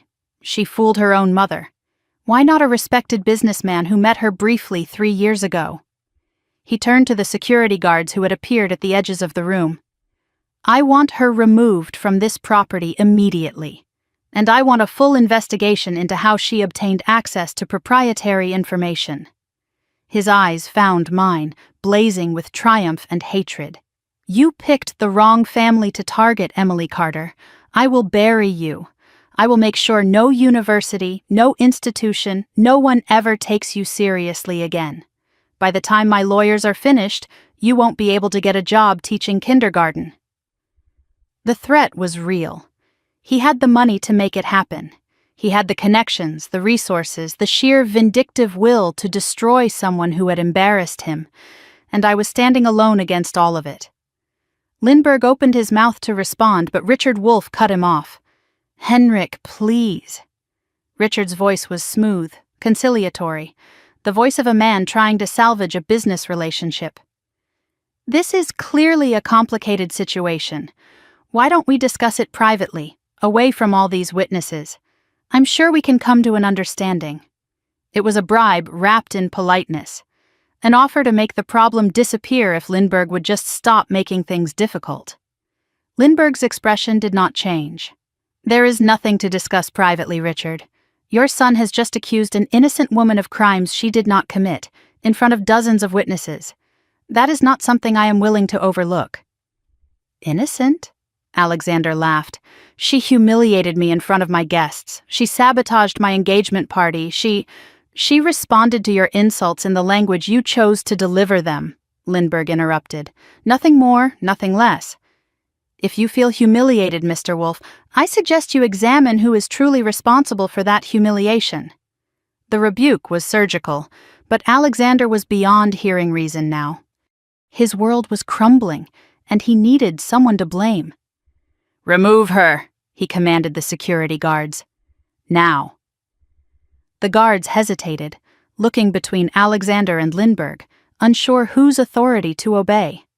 Touch her, Lindbergh said quietly, and I will personally ensure that every Nordic investment fund withdraws from American markets within the month. Try me. The guards froze. It was at that moment that my mother appeared at my side. I had not seen her approach. She seemed to materialize from the crowd, her face pale and streaked with mascara, her hands wringing together in that nervous gesture I remembered from childhood. Emily, she whispered urgently, please, just apologize. I stared at her. Apologize for what? It doesn't matter. Her fingers closed around my arm, nails digging in. Just say you're sorry. Say it was a misunderstanding. Say you got nervous and wanted to impress everyone. Mom, I didn't do anything wrong. It doesn't matter what's true. Her voice cracked with desperation. Don't you understand? If you don't fix this, we lose everything. The house, the shop, everything Alexander paid for. There it was, the real fear. Not for me, not for justice, for money, for the comfortable life that Alexander's wealth had provided. He paid off our debts, Patricia continued, her grip tightening. We owe him, we owe them. If you ruin this, they'll take it all back. I looked at my mother, this woman who had raised me, who had watched me grow, who had never once seen me for who I really was. So your solution is for me to confess to crimes I didn't commit? To let him destroy my reputation so you can keep your flower shop? It's not just the shop. Tears spilled down her cheeks. It's everything, Emily. Our whole life. No, Mom. I gently removed her hand from my arm. It's your life. The life you chose when you sold Megan to a monster to pay off your credit cards. Patricia recoiled as if I had struck her. I didn't have a choice, she whispered. There's always a choice. You just didn't like the other options. My mother stared at me for a long moment, something shifting in her eyes. Then she turned and walked away. Not toward me, not to stand beside her daughter in her moment of need. She walked toward Clarissa Wolfe, and Clarissa put an arm around her, comforting, welcoming her into the fold. My mother had made her choice. She had chosen them. I stood alone in the center of the room, watching the woman who gave me life take her place among my enemies. Megan appeared between us. She stood equidistant from Alexander and me, frozen in the no-man's land between the life she had accepted and the sister she had abandoned. Her face was a battlefield. Fear and guilt and love and terror warred across her features, each gaining ground and losing it in turn. Alexander extended his hand toward her. Megan, come here. His voice was soft, but I heard the command beneath it, the expectation of obedience, the certainty that she would heel like a well-trained dog. I said nothing. I would not beg my sister to choose me. That choice had to be hers, free and clear. Megan, Alexander's voice sharpened, your sister has embarrassed me, embarrassed us, embarrassed you. She needs to understand that actions have consequences. He waited, hand still extended. Stand with your family, he said. The word family meant him. Not me, not blood, him. Megan's voice came out broken, barely audible. Alexander, maybe we can talk about this privately. There's no need for security. Emily didn't mean what? He cut her off, his patience snapping. To humiliate me in front of investors? In front of my colleagues? In front of Henrik Lindbergh? His voice dropped to something cold and dangerous. Choose carefully, Megan. The threat was unmistakable. Side with your sister and you lose everything too. Megan looked at me. Her eyes were full of apology, of anguish, of helplessness. I could see her struggling, fighting against the invisible chains that bound her. But she did not move toward me. She did not move toward Alexander either. She simply stayed, paralyzed, neutral, absent. And in her stillness I saw the answer. Megan would not fight for me. She never had. She never would. I understood now with perfect clarity. 3 years ago, she had called me home. I had given up everything. And tonight, when it mattered most, she could not even take a step in my direction. The grief was enormous, but so was the clarity. I was alone. I had always been alone, and maybe that was okay. Alexander smiled at Megan's silence. He had won. She had not chosen me. In his world, that was the same as choosing him. Remove her, he ordered the guards again. 2 security men moved toward me. Professional, expressionless, hands ready to grip my arms and escort me out like a criminal. The room watched, some uncomfortable, some entertained, some ashamed. Any last words? Alexander asked, savoring his victory. Before you're escorted out like the fraud you are? He wanted me to beg, to cry, to crumble. He wanted proof that he had won, that his power was absolute, that a woman with nothing could never stand against a man with everything. I looked at him. Really looked at him. Past the expensive suit and the billions in his bank account and the security guards waiting to drag me away. I saw what he was. A man so terrified of inadequacy that he needed to destroy anyone who revealed it. A man who measured his worth in other people's submission. A man who would spend his entire life chasing a sense of value he would never find. I almost felt sorry for him. I came here tonight for my sister, I said. My voice was quiet but steady. Not for you, not for your money, not for your approval. I straightened my spine and met his gaze without flinching. You insulted me in a language you assumed I couldn't understand. That was your choice. I responded in kind. That was mine. I took a breath. I have nothing to apologize for, and I have nothing to fear from you. My voice carried across the silent room. Do what you want. I will not break for your satisfaction. The silence that followed was absolute. Even the guards hesitated, uncertain. For one moment, Alexander looked almost afraid. Then his face hardened. Get her out of... Enough! The word cut through the room like a blade. Henrik Lindbergh had moved while everyone was focused on me. He stood now at the center of the floor, his posture relaxed, his expression carved from ice. That is quite enough, Mr. Wolf. Alexander whirled toward him. Henrik, I told you this is... I know exactly what this is. Lindbergh's voice was quiet, but carried the weight of continence. And I know exactly who she is. Which is more than I can say for you. He reached into his jacket and withdrew another document. This one was thicker, bound, official. Before you destroy this woman, he said, perhaps you should understand what you're actually destroying. He looked at me, and in his eyes I saw something I had not expected to find. Respect. Then he turned to face the room. Allow me to explain exactly who Emily Carter is, and exactly what she has done for the very business you claim she's trying to sabotage. Lindbergh held the document where everyone could see it. The paper was thick, official, bearing the letterhead of Uppsala University and the formal stamps of European academic institutions. Even from where I stood, I could see that it was not something hastily produced or easily forged. This is a faculty recommendation letter, Lindbergh said, his voice carrying to every corner of the silent room. Written by Professor Erik Eriksson, chair of the Department of Scandinavian Languages at Uppsala University, It is dated 3 years ago, addressed to the selection committee of the Geneva Fellowship." He paused, letting the weight of the institution settle over the crowd. Even those who had never heard of the Geneva Fellowship could sense its significance from his tone. "Allow me to read a portion." He adjusted his glasses and began to recite. "Miss Carter demonstrates extraordinary aptitude in medieval Scandinavian linguistics. Her work on semantic evolution in Nordic legal texts is groundbreaking. Her analysis of the older Vestgota law has already been cited by scholars across 3 continents." He looked up at the room, then at Alexander. "Groundbreaking, not adequate, not promising, groundbreaking." He continued reading.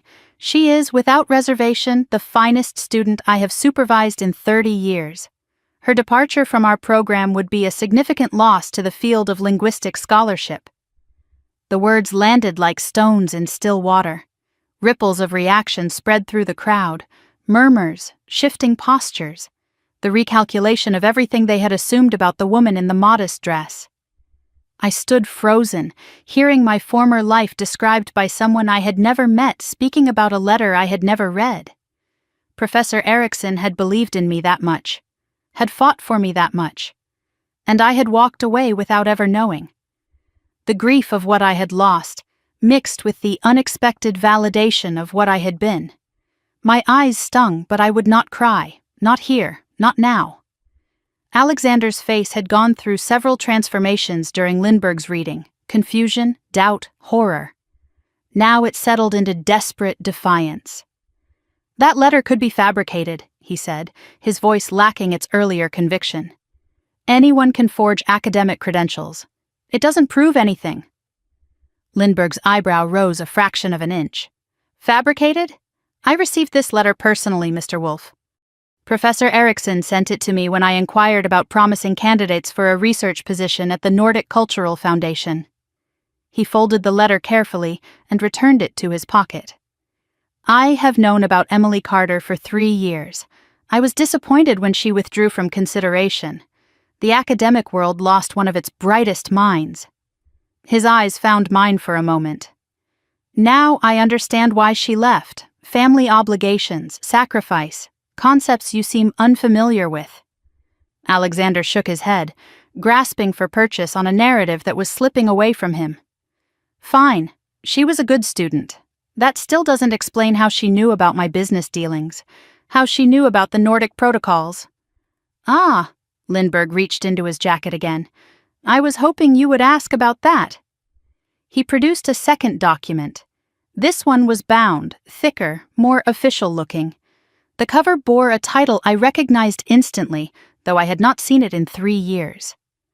"The Lindbergh Protocol, Standardized Language Framework for Nordic American Trade Agreements." "Do you recognize this, Mr. Wolf?" Alexander's face went pale. "That's the framework we use for our Scandinavian contracts." "Correct. Every Nordic deal your company has signed in the past 2 years relies on this protocol. The language standards, the terminology definitions, the cross-border legal interpretations, all of it flows from this document." Lindbergh opened the report to the first page. "Allow me to read the authorship credits."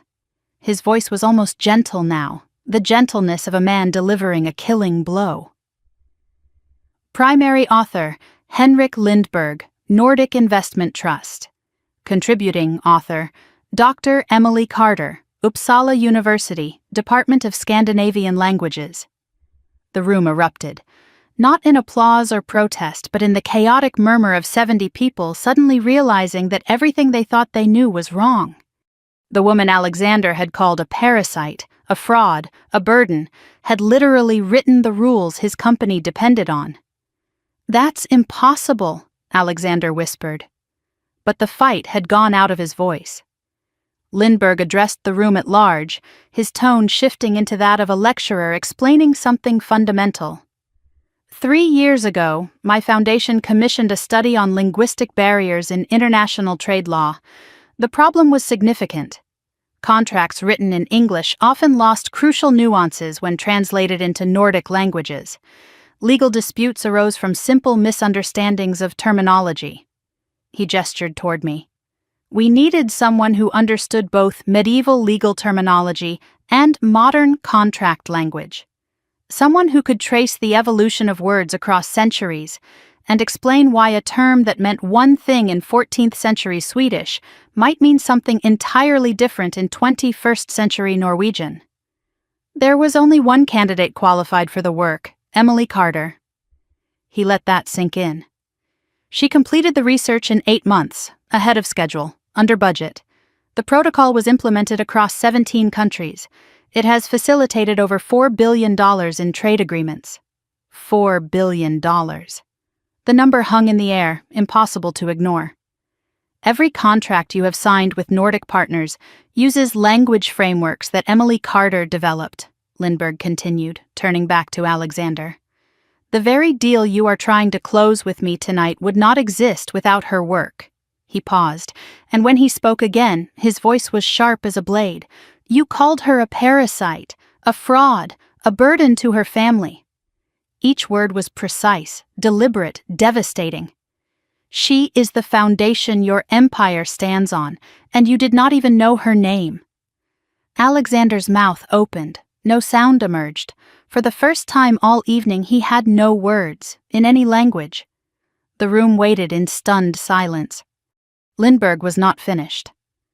Let us examine your accusations one by one, he said, his voice taking on the cadence of a prosecutor delivering a closing argument. You claimed Miss Carter came here as a corporate spy, that she researched Nordic languages specifically to infiltrate this evening. He shook his head slowly. She speaks Swedish because she lived in Sweden for 2 years, studying at one of the world's finest universities. She speaks Norwegian and Danish because those languages are part of the same linguistic family, and any serious scholar of Scandinavian linguistics masters all 3. He turned to the room. She did not research these languages to spy on you, Mr. Wolf. She mastered them years before she ever heard your name. Alexander tried to interject, but Lindberg continued without pause. You claimed she knew about your deal with me, that she somehow accessed confidential information. A thin smile crossed his face.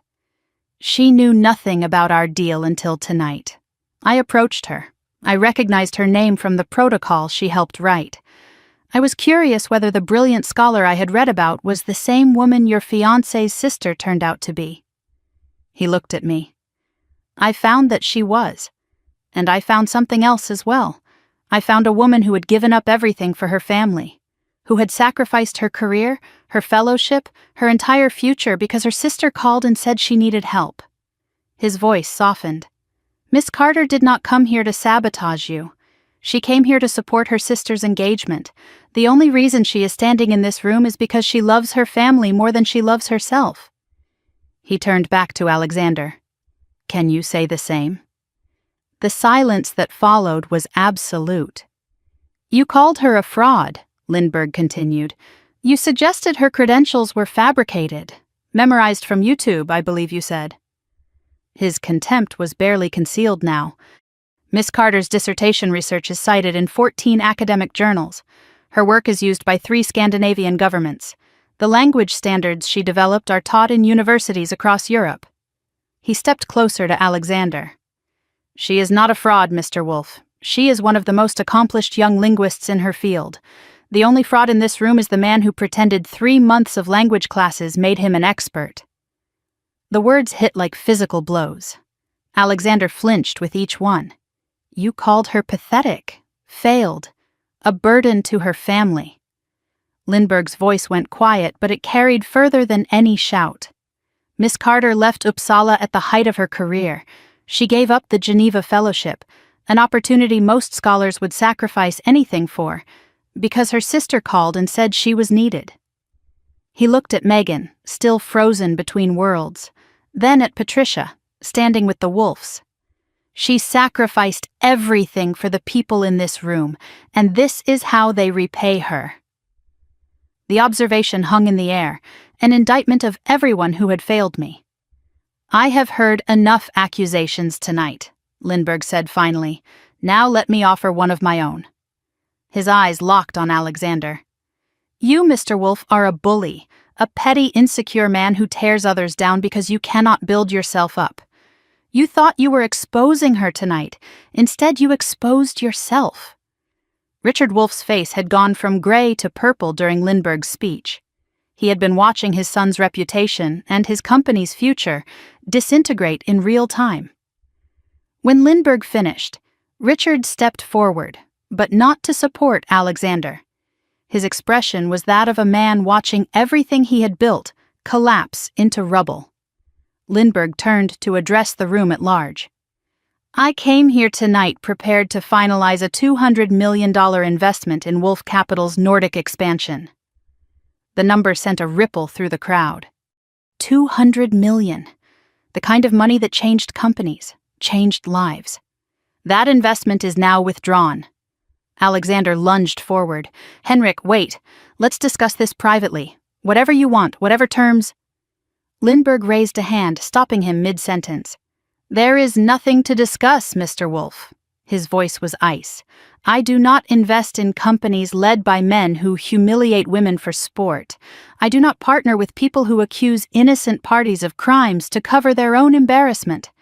And I certainly do not do business with anyone who treats the architect of our shared success as a servant. The words fell like hammer blows. The other Scandinavian delegates began to rise from their seats.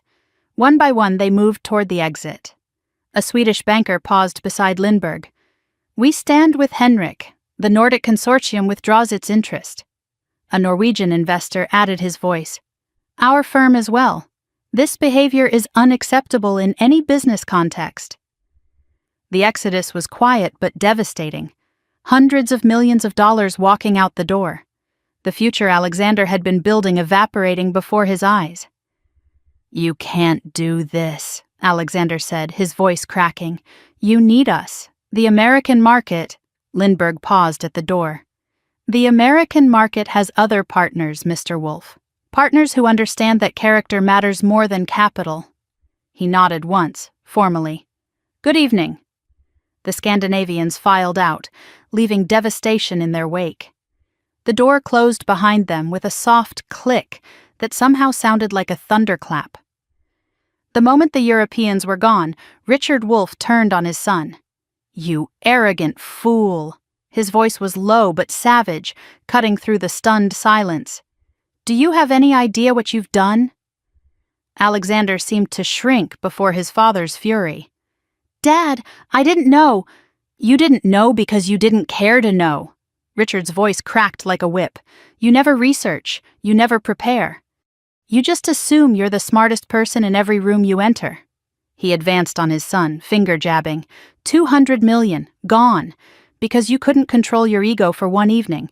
The Nordic expansion was our future. Our legacy, and you threw it away to insult a woman who turned out to be the foundation of our entire Scandinavian operation. Father, please. Well, tonight you weren't the smartest person in the room. Richard's voice dropped to something cold and final. Tonight you weren't even close. He turned to the remaining guests, attempting damage control. I apologize for this spectacle. The Wolff family will be reviewing our internal processes. Please enjoy the rest of the evening. But the damage was done. Phones were out. People were texting, recording, documenting. By morning, this would be on every financial gossip site in Manhattan. The story of how Alexander Wolff destroyed a $200 million deal by insulting his future sister-in-law. Clarissa Wolff stood apart from her husband and son, watching the destruction with cold, calculating eyes. She did not move to comfort Alexander. She did not defend him. She was already calculating how to distance herself, how to preserve her social standing, how to emerge from this wreckage unscathed. Even his mother would not protect him now. Alexander stood alone in the center of the room. His father had turned against him. His mother had abandoned him. His investors had fled. His reputation was in tatters. He looked around for an ally and found none. Now he knew how I had felt 15 minutes ago. The difference was that I had not deserved it. I stood in the same spot I had occupied throughout the entire confrontation. The room had transformed around me. The hostile tribunal had become smoking ruin. I should have felt triumphant. I had been vindicated. My enemies were destroyed. Instead, I felt hollow. I looked at my mother, still standing with Clarissa Wolfe. Patricia would not meet my eyes. Shame? Fear? I could not tell anymore. I was not sure I cared. I looked at Megan, still frozen between worlds. My sister's face was wet with tears, but she had not moved toward me. Not even now, not even after everything. The victory was real, but so was the loss. I had proven my worth, and I had lost my family doing it. Victoria Chen appeared beside me, moving quietly through the thinning crowd. "That was quite a night," she said, her voice carefully neutral. "Is it over?" "The immediate crisis, yes." She shrugged slightly. "The aftermath, that's just beginning." She pressed a card into my hand. "My direct line. You're going to need a lawyer who isn't afraid of the wolves." She disappeared into the crowd before I could respond. I looked at the card in my hand, then at the ruins of the party around me. I had come here invisible. I was leaving something else entirely. Vindicated? Victorious? Neither word felt right. I had come here for my sister. I was leaving without her. I had proven my worth. I had lost my family. Was that winning? A hand touched my arm. I turned, expecting another stranger, another business card, another complication. Instead, I found Megan. My sister stood before me, tear-streaked and trembling, but finally moving toward me instead of away. "Emily," she whispered, her voice breaking. "I'm so sorry. I'm so sorry." And for the first time all night, I did not know what to say. Megan stood before me, and for a moment I did not recognize her. The polished fiancé, the perfect accessory. The woman who had spent the entire evening performing a role she had been trained to play was gone. In her place was my little sister, tear-streaked, trembling, makeup ruined, looking at me with eyes that held nothing but raw, desperate truth. "Emily," she whispered again, "I'm so sorry." I did not move immediately.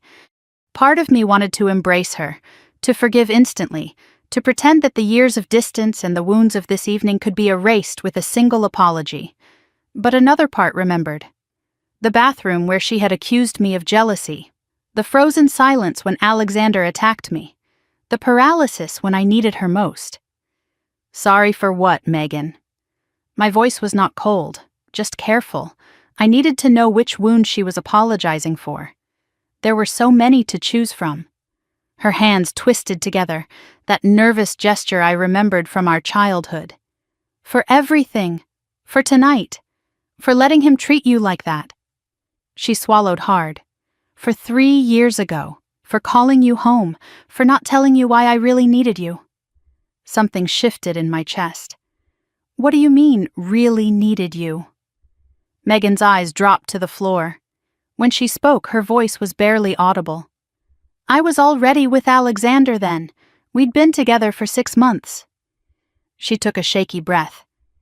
"He was already controlling me, already isolating me from everyone who might see through him." I felt the blood drain from my face. I didn't know how to escape. I was scared and alone, and I thought if you came back, if I had someone on my side, maybe I could find a way out. Her voice cracked. "So I made the phone call. I told you Mom was dying when she just had pneumonia. I made you give up everything because I was too weak to face him alone." The truth landed like a physical blow. My fellowship, my career, my entire future. Sacrificed not for a family emergency, but for my sister's fear. She had been drowning, and she had pulled me under to keep herself afloat. I should have felt rage, betrayal, the kind of anger that burns everything it touches. Instead, I felt a terrible, devastating sadness. Megan had already been trapped when she called me. She had already been disappearing inside Alexander's control. And I had been the only lifeline she could reach for, even if grabbing it meant destroying me in the process. Before I could respond, Alexander's voice cut across the room. "Megan, what are you doing?" He was striding toward us, his face contorted with barely controlled fury. The defeat Lindbergh had dealt him had not broken him. It had only made him more dangerous. "Get away from her," he commanded. Now! His hand closed around Megan's arm, the grip tight enough that I could see her wince. That possessive grip I had noticed all evening, the one that left no room for resistance. She's poison, Megan. Can't you see what she's done? She's destroyed everything. Let go of me. Megan's voice was small, but it was there. Alexander, you're hurting me. I'm protecting you.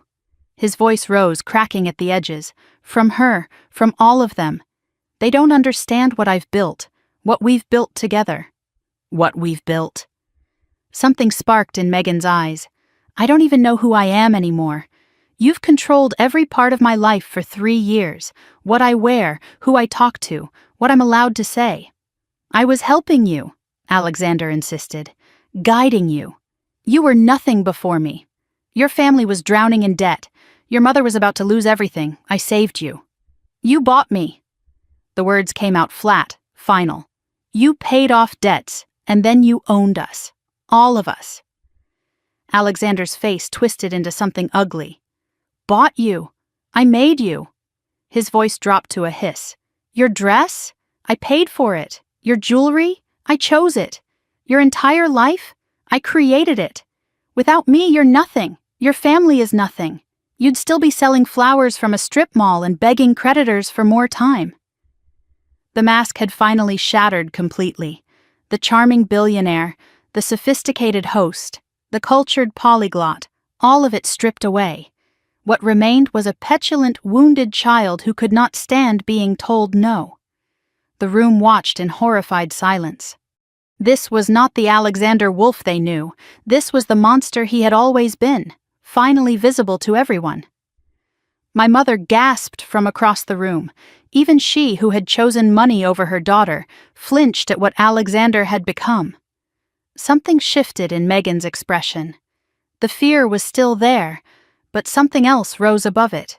Recognition, clarity, the sudden, piercing understanding that comes when you finally see what has been in front of you all along. You're right, she said quietly. Alexander relaxed slightly, thinking he had won. You did pay for everything. She looked at him, really looked at him, perhaps for the first time since they had met. But you know what you can't buy, Alexander? Her voice grew stronger with each word. You can't buy my sister's forgiveness, though God knows I don't deserve it. She pulled her arm from his grip with a sharp, sudden motion. He stumbled, caught off guard. You can't buy respect, not real respect, the kind that Henrik Lindbergh just walked out the door with. She straightened her spine, assuming a posture I had not seen from her all evening. The posture of a woman who had finally stopped being afraid. And you can't buy me. Not anymore. She looked down at her hand, at the engagement ring that had been weighing on her finger all night, the massive diamond that had represented everything she thought she wanted, and everything she had been afraid to lose. Slowly, deliberately, she slid it off. I've been so scared, she said, more to herself than to anyone else. Scared of losing the money, the status, the life I thought I wanted. She looked at me. But I've already lost something more important. I almost lost my sister. I almost lost myself. She held the ring out to Alexander. I don't want this anymore. I don't want any of it. Alexander stared at the ring like it was a snake. His hands were shaking. His face had gone a mottled purple. You're making a mistake, he said, his voice trembling. You'll regret this. You'll come crawling back when you realize what you've given up. Megan set the ring on the nearest table with a soft click that somehow sounded like a door closing. No, she said. I won't. She turned her back on Alexander Wolf and walked to my side. She took my hand, her fingers cold and trembling but determined. We stood together. Sisters. For the first time in 3 years, we were on the same side. Alexander's face contorted into something inhuman. You think you can just walk away? His voice rose to a shout. After everything I've done for your pathetic family? He advanced on us, finger jabbing like a weapon.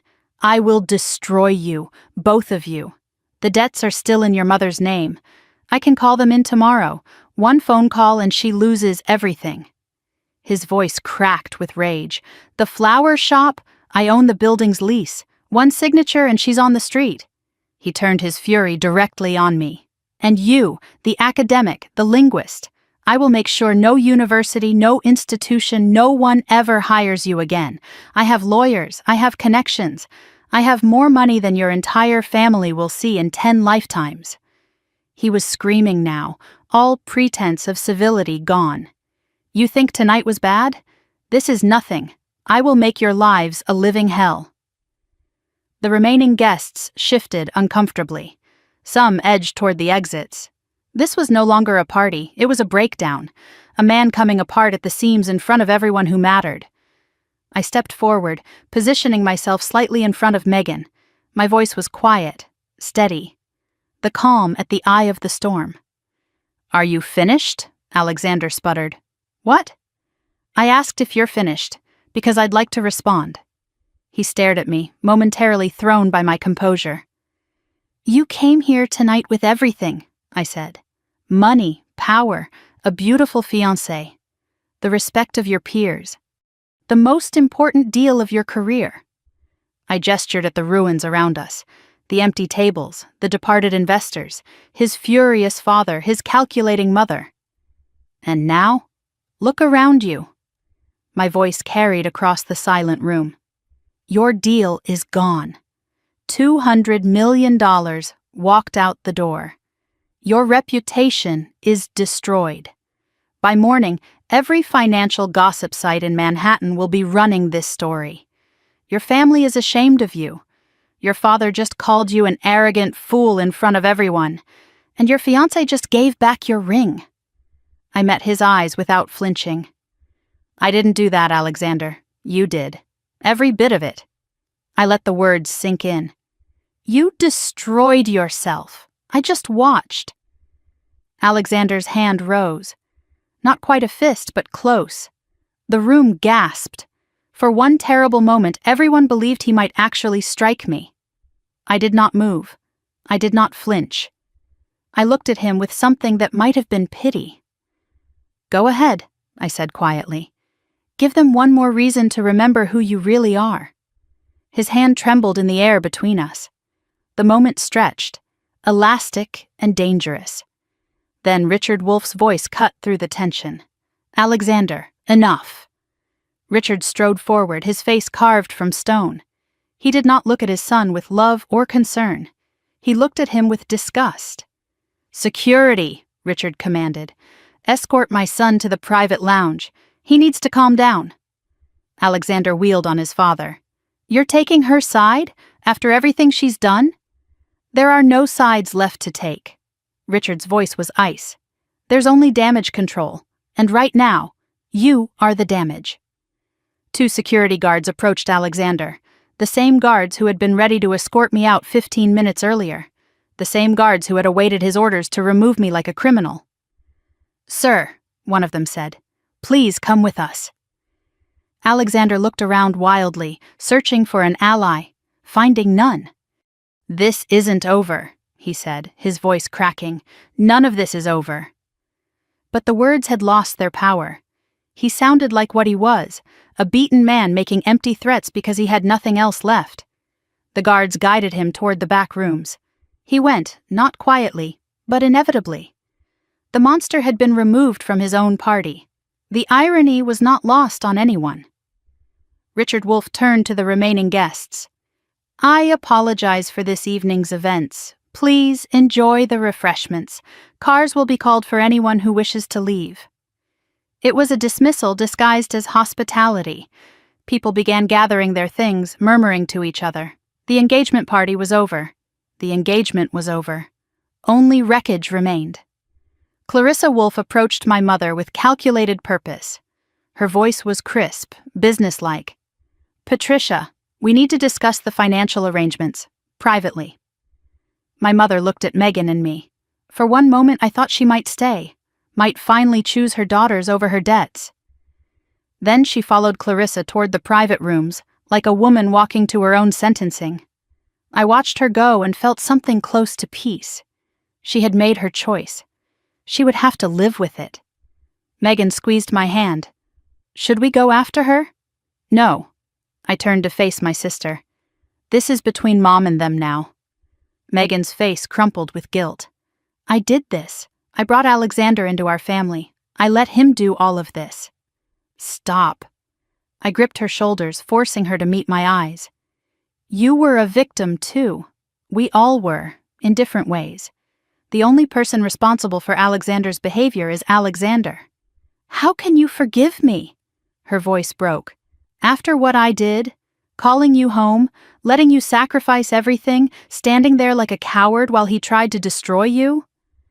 I considered the question honestly. The answer was not simple. I'm not sure I can. Not yet. Maybe not ever completely. Megan flinched. But I want to try. Because you're my sister. And tonight, when it mattered most, you chose me. I softened my grip on her shoulders. That has to count for something. Megan nodded, fresh tears falling. I'll spend the rest of my life making it up to you. I almost smiled. Let's start with getting out of here. I looked around at the ruined party, the empty tables, the abandoned champagne glasses, the scattered guests gathering their coats and their gossip. I think we've had enough of the Wolf family for one lifetime. We walked toward the exit together, sisters reunited in the wreckage of what was supposed to be a celebration. My hand in hers, her hand in mine. The first steps of a long journey back to each other. Behind us, I heard Victoria Chen's voice. She was speaking into her phone, her words soft but clear. Yes, everything. I recorded everything. Audio and video. The threats, the accusations, the physical intimidation, all of it. A pause. Yes, I'll have it secured tonight. This is going to be very useful if he tries anything. I did not know what that meant yet, but I had a feeling that tonight's consequences were only beginning. The night air hit us as we stepped through the doors of the Sterling Club, cold and sharp and clean. It felt like waking up from a fever dream. Megan shivered beside me. What happens now? I did not have an answer. Everything was uncertain. The debts, the threats, the future that had seemed so impossible just hours ago. But standing in the Manhattan night with my sister beside me, I felt something I had not felt in 3 years. Hope. The Sterling Club looked different from the outside, smaller somehow, less imposing. Just a building with a brass number and a heavy door, not the fortress of wealth and cruelty it had seemed when I arrived hours ago. Megan and I stood on the sidewalk, the cold January air cutting through our inadequate dresses, watching our breath form clouds in the darkness. Neither of us spoke for a long moment. There was too much to say, and no way to say it all at once. I can't believe I almost married him, Megan whispered finally. I can't believe I almost let you. She looked at me, a ghost of a smile crossing her tear-streaked face. Since when could you stop me from doing anything? Fair point. You've always been the stubborn one. The exchange was light, fragile. The first tentative steps across a bridge we had burned years ago and were only now trying to rebuild. It was not forgiveness, not yet. But it was something. A foundation we could build on, if we chose to. A town car pulled up to the curb, one of the party's arranged transportation services. The driver stepped out, professional and discreet. Ladies, can I take you somewhere? Megan looked at me. I looked at her. Neither of us had anywhere particular to go. Her apartment was Alexander's apartment. My apartment was a tiny box in Brooklyn that suddenly seemed very far away. Just wait a moment, I said. We're expecting someone else. I did not know if that was true, but I was not ready to leave yet. Something felt unfinished. The door of the Sterling Club opened and my mother emerged. Patricia Carter looked like she had aged 10 years in the last hour. Her face was pale, her makeup destroyed, her carefully chosen dress wrinkled and disheveled. She moved slowly, each step weighted with something I could not immediately identify. Shame, perhaps. Or fear. She saw us standing by the car and stopped. For a moment I thought she might turn around and go back inside. Might choose the Wolfs one final time. Then her shoulders sagged, and she walked toward us. "Girls," she said. Her voice cracked on the single word. "What did Clarissa say?" I asked. My mother's laugh was hollow, humorless. "What do you think? The arrangement is over. The debts, they're calling them in." Megan's face went pale. "All of them?" Patricia nodded. "Alexander transferred the loans to a holding company last year. Clarissa says they'll demand full payment within 30 days. The number hung unspoken in the cold air. $200,000. Money none of us had. Money that had seemed manageable when it was spread across years of quiet payments, but that became impossible when demanded all at once. "This is my fault," Megan said, her voice breaking. "I should have left him sooner. I should have—" "No." My voice was firm. "This is not your fault. It's his. It's always been his." I looked at my mother. "And some of it, not all, but some, is yours, Mom." Patricia flinched but did not argue. She could not argue. The truth was too obvious to deny. "I was so scared," she whispered. "After your father died, everything fell apart. The bills, the shop, the house. I didn't know what to do. I just wanted to feel safe again." Her voice cracked. "Alexander offered safety, or what looked like safety. I didn't look too closely at the price. I didn't want to see it." She looked at me, tears spilling down her cheeks. "I should have protected you, both of you. Instead, I chose money over my own daughters." The admission hung in the air. Ugly, true, necessary. I studied my mother, this woman who had made me invisible for 29 years, who had dismissed my achievements and celebrated my sisters, who had demanded I apologize for being attacked, who had stood with the Wolfs while I faced them alone. I could have raged at her, could have listed every wound, every dismissal, every moment of being less than. The ammunition was there, loaded and ready. Instead, I felt something unexpected. Pity. And beneath it, buried deep but still present, love. The stubborn, complicated love that exists between parents and children even when it probably should not. "I'm not going to say it's okay," I said finally, "because it's not." Patricia nodded, accepting the judgment. "But I'm not going to abandon you either. We'll figure out the money, together, as a family, whatever that means now." Megan reached out and took Patricia's hand. Then she took mine. 3 women, connected for the first time in years. The circle was broken in places, but it was still a circle. We stood there in the cold, holding on to each other, and I felt something shift. Not healing, not yet. But the possibility of healing. The first fragile shoots of something that might, with time and care, grow into something real. "Okay," I said. "Let's figure this out." We climbed into the town car, the 3 of us crowded together on the back seat. The warmth was welcome after the January cold, and for a moment we just sat, letting the heat seep into our bones. I pulled out my phone and started making mental calculations. My savings, carefully hoarded from years of freelance translation work, amounted to maybe $15,000. Megan's finances were unknown to me, but I suspected Alexander had controlled every penny. "Meg, do you have anything saved? Anything he didn't know about?" Megan hesitated. "There might be something." Patricia looked up. "What do you mean?" "Before Alexander, before he started controlling everything, I had a small account. Money Grandma left me." Megan's voice was quiet, almost ashamed. "I never told him about it. It was my secret escape fund, in case I ever found the courage to leave." She looked at her hands. $42,000. I've never touched it. "That's a start," I said, "a real start." My mind was already working. "We can negotiate with the holding company, partial payment, a payment plan. They want money, not a lawsuit." Patricia shook her head. "They'll never agree to that." "They might. Victoria Chen recorded everything tonight. Alexander's threats, his behavior, the way he treated us.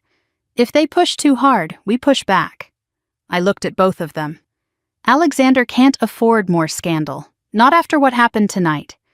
By morning, every financial outlet in the city will be running this story. The last thing he needs is a public legal battle where all those recordings come out. For the first time, hope flickered in Patricia's eyes. You really think we have leverage? I think we have more than they want us to know. The three of us sat in silence for a moment, processing. Then Megan spoke. I can sell the jewelry, everything Alexander gave me. The necklace tonight, the earrings, all of it. It has to be worth something. Patricia straightened. And I'll put the shop on the market. It's time. I've been holding on to it for sentimental reasons, but sentiment doesn't pay bills. Mom, the shop is your life. Patricia's smile was sad but certain.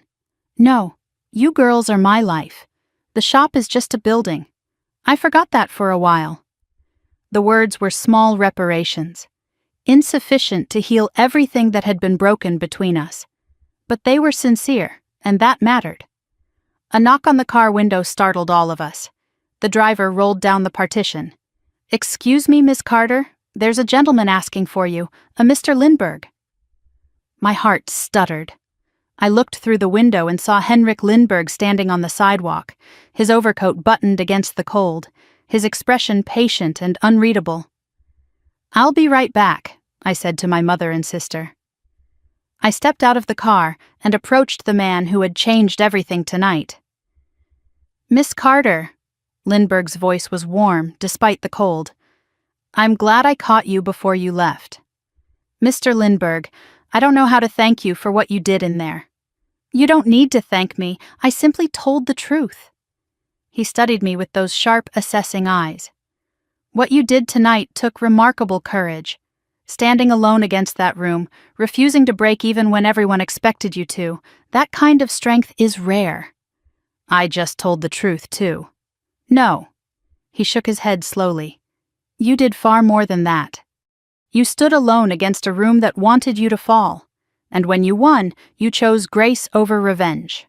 That combination, strength and mercy, is exceedingly rare, and exceedingly valuable. He reached into his coat pocket and withdrew an envelope. I mentioned earlier that my foundation is opening a new division here in New York, the Nordic Cultural Institute. We'll be digitizing and translating medieval Scandinavian texts, making them accessible to scholars around the world. I nodded, remembering his words from earlier in the evening. It felt like a lifetime ago. We need a director of linguistic research, someone who understands the old languages and the modern applications, someone who can bridge centuries of evolution and explain why it matters. He held out the envelope. I would like that person to be you. My hands trembled as I took the envelope. Inside was a formal offer letter on foundation letterhead, my name printed clearly at the top.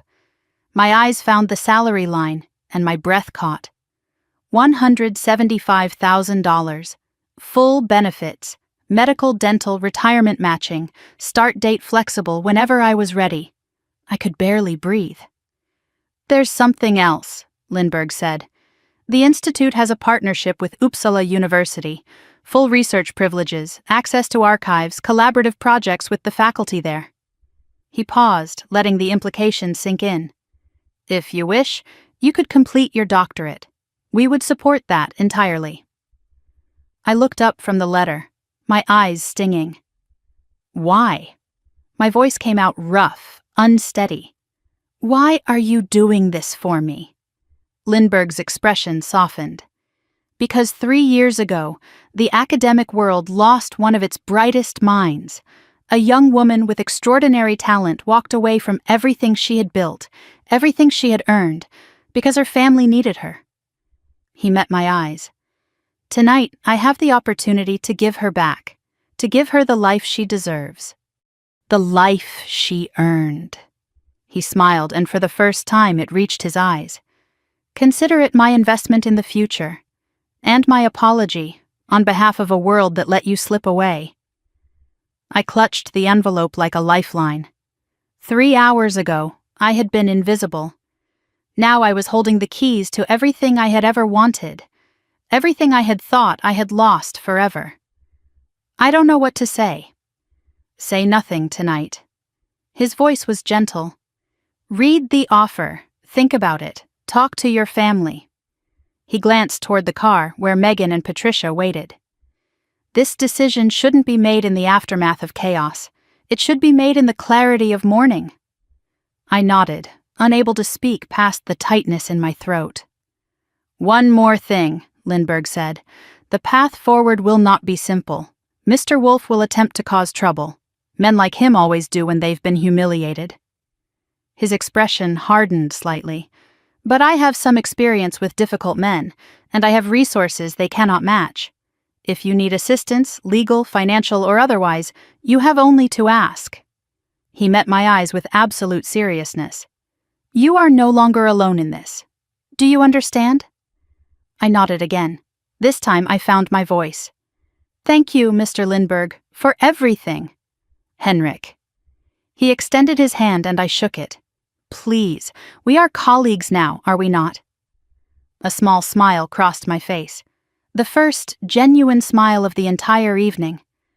I suppose we are. Lindbergh nodded once, formally. Then he turned to walk away. He paused at the corner and looked back.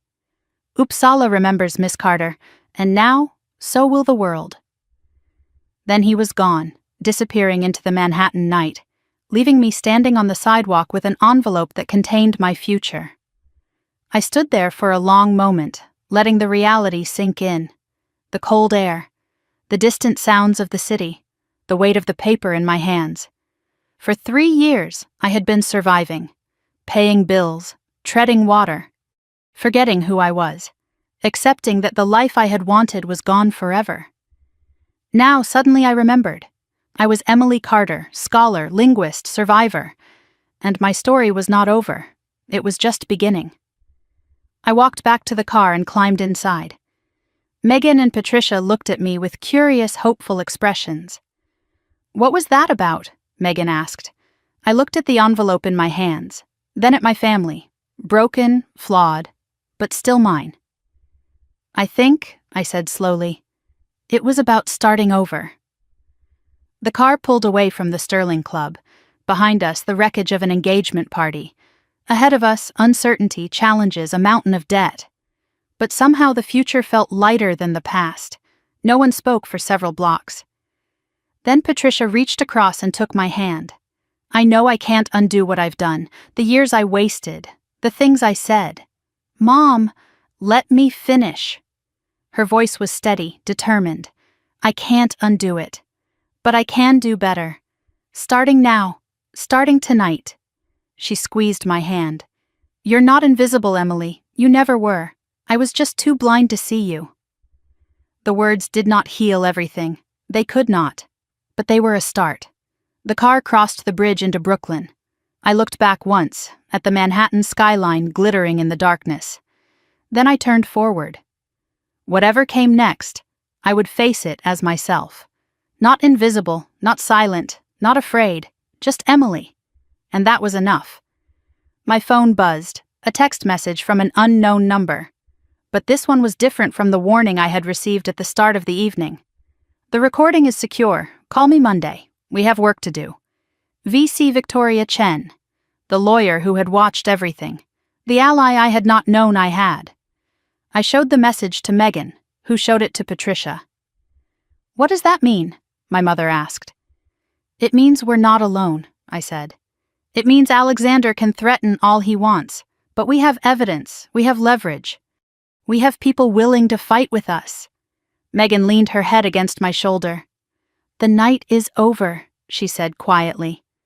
I looked out the window at the city lights streaming past. No, I said. The night is over. But the reckoning has just begun. 3 months later, the morning light streamed through floor-to-ceiling windows overlooking Central Park.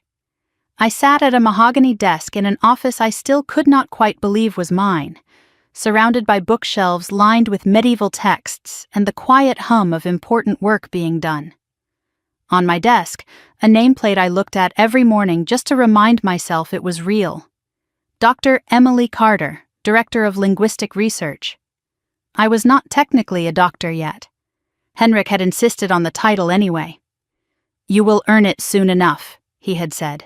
Consider it an incentive. The office was modest by the standards of the Nordic Cultural Institute, but to me it felt like a palace. Cream-colored walls. A view of bare winter trees just beginning to show the first hints of spring.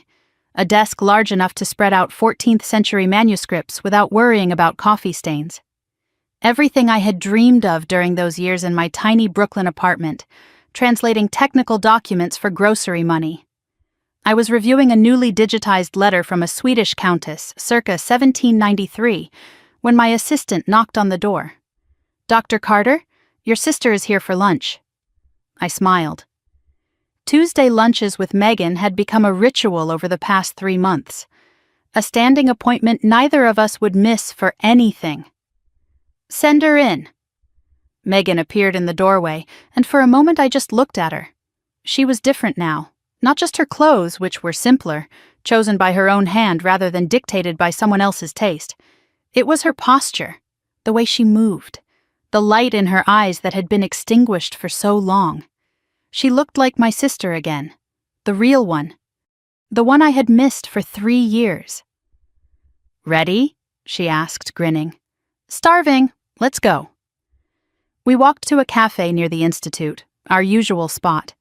The conversation flowed easily now, no longer weighted by guilt and secrets and years of distance. Megan told me about her new job, an administrative position at a nonprofit that helped survivors of domestic abuse. The irony was not lost on either of us. "My therapist says I'm making progress," she said, picking at her salad. "Learning to trust my own decisions again, learning to recognize when someone is trying to control me." "And how does that feel?" She considered the question. "Terrifying and wonderful, mostly wonderful." I reached across the table and squeezed her hand. We did that a lot now. Small gestures of connection, rebuilding what had been broken one touch at a time. "I still have nightmares sometimes," Megan admitted, "about him, about what I almost became, but they're getting less frequent. You got out, that's what matters." "We got out." She squeezed back. "I couldn't have done it without you." Her phone buzzed. She glanced at it, then turned the screen toward me with an expression I could not quite read. A news alert. The headline made my breath catch. "Wolf Capital faces SEC investigation. Founder's son implicated in securities fraud." I took the phone and read the full article. The Securities and Exchange Commission had launched a formal investigation into Wolf Capital's Nordic dealings, allegations of insider trading, securities fraud, manipulation of investment protocols. At the center of it all, Alexander Wolf, whose aggressive acquisition strategies were now under intense scrutiny. The irony was not lost on me. The very protocols I had helped create, the language standards that made his contracts enforceable, were now being used as evidence against him. The foundation he had stood on was crumbling beneath his feet.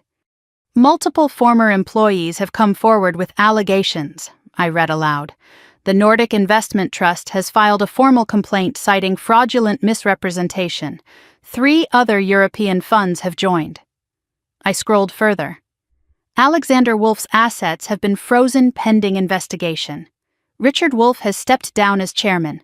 Clarissa Wolf has reportedly filed for separation." The empire was collapsing.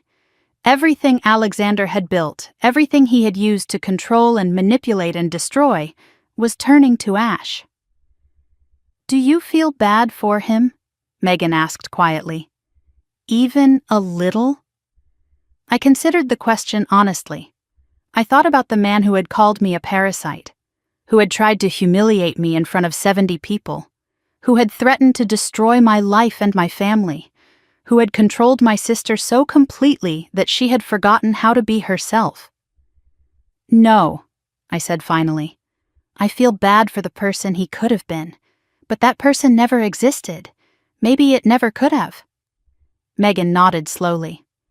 "I used to think I could change him, that if I was perfect enough, obedient enough, he would become the man I wanted him to be." She looked out the window at the busy Manhattan street. "Now I know that was never possible.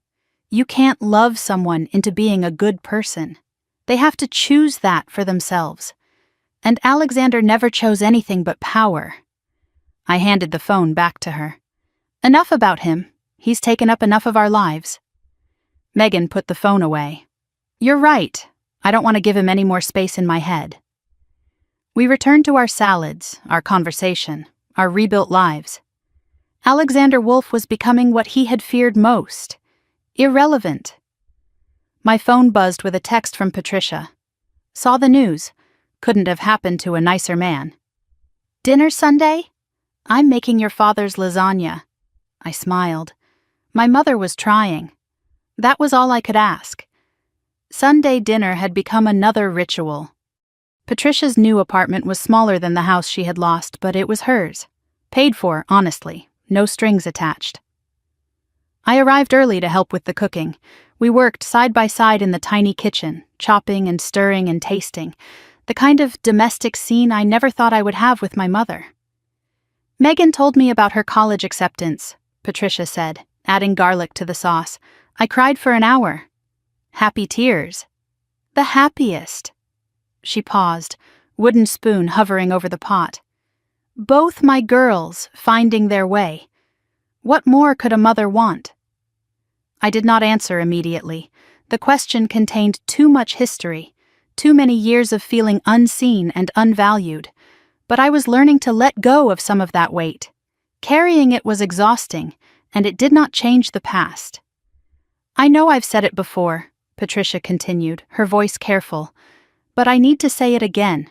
I'm sorry, for all of it, for making you invisible, for choosing fear over you. Mom, let me finish.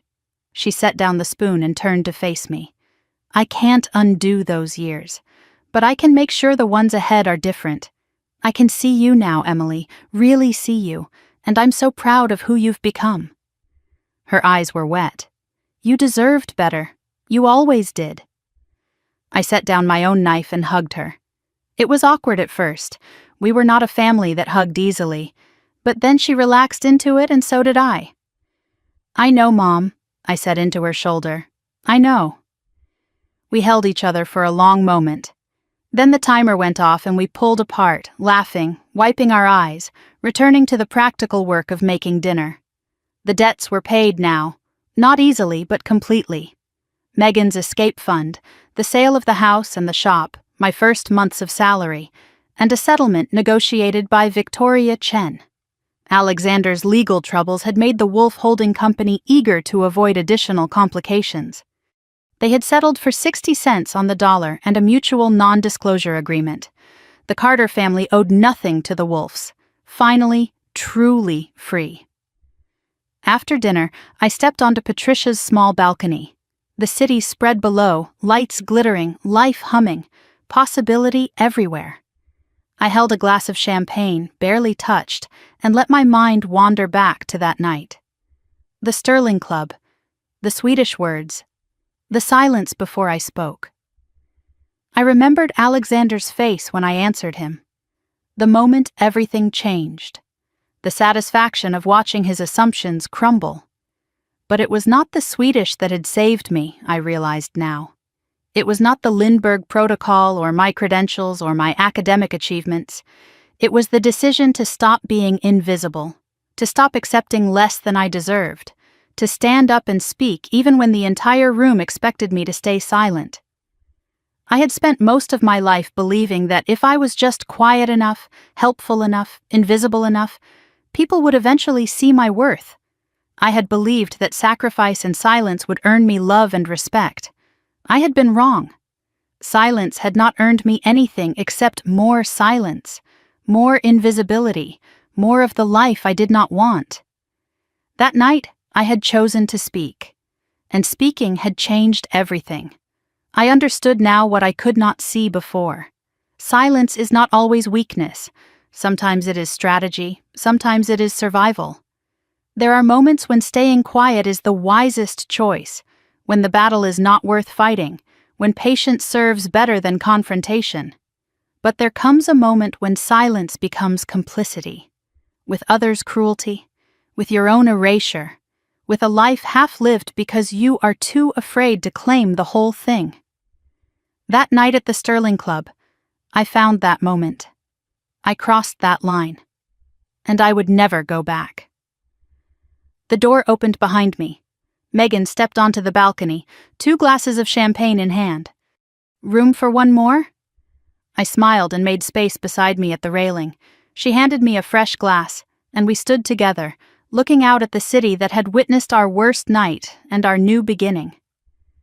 "What are you thinking about?" she asked. "About how far we've come, and how far we still get to go." She clinked her glass against mine.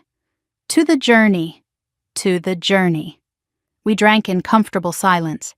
Then Patricia joined us, and the 3 of us stood together on that tiny balcony, a family reformed in the wreckage of what we had survived.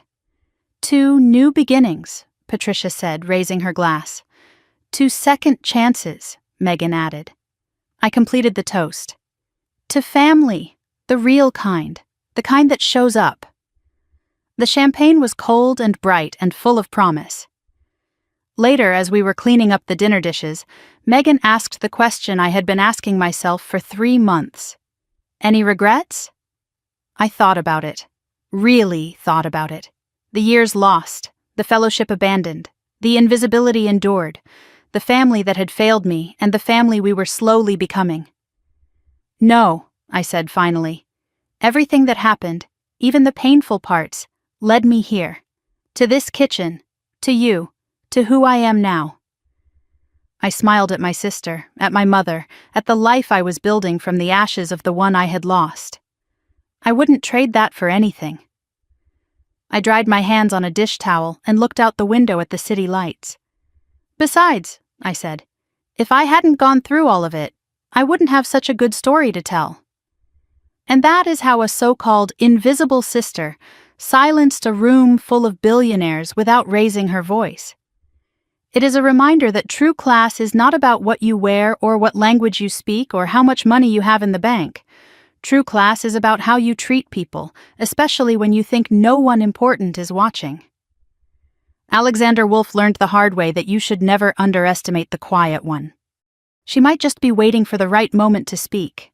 And when she does, you had better be ready to listen. I did not win that night because I spoke Swedish. I won because I refused to be erased. Because I stood my ground when everyone expected me to crumble. Because I chose dignity over surrender and grace over revenge. Those are choices anyone can make. You do not need a PhD or a wealthy benefactor or a dramatic confrontation in a Manhattan ballroom. You just need to decide that you are worth fighting for, that your voice matters, that your silence is a choice, not a sentence. If this story resonated with you, if you have ever been overlooked or underestimated or made to feel invisible, I would love to hear your experience. Drop a comment below and tell me, what would you have done in my shoes? How have you found your voice when everyone expected you to stay silent? And if you enjoyed this journey, please hit the like button. It really helps more people find stories like this one. Subscribe and ring the bell so you never miss a tale of justice served and dignity reclaimed. Because everyone deserves to be seen. Everyone deserves to be heard. And sometimes, the best revenge is simply becoming the person they said you could never be. Until next time, stay strong, stay patient. And never forget, knowledge is power. But knowing when to use it? That is wisdom. This story is fictionalized for dramatic effect.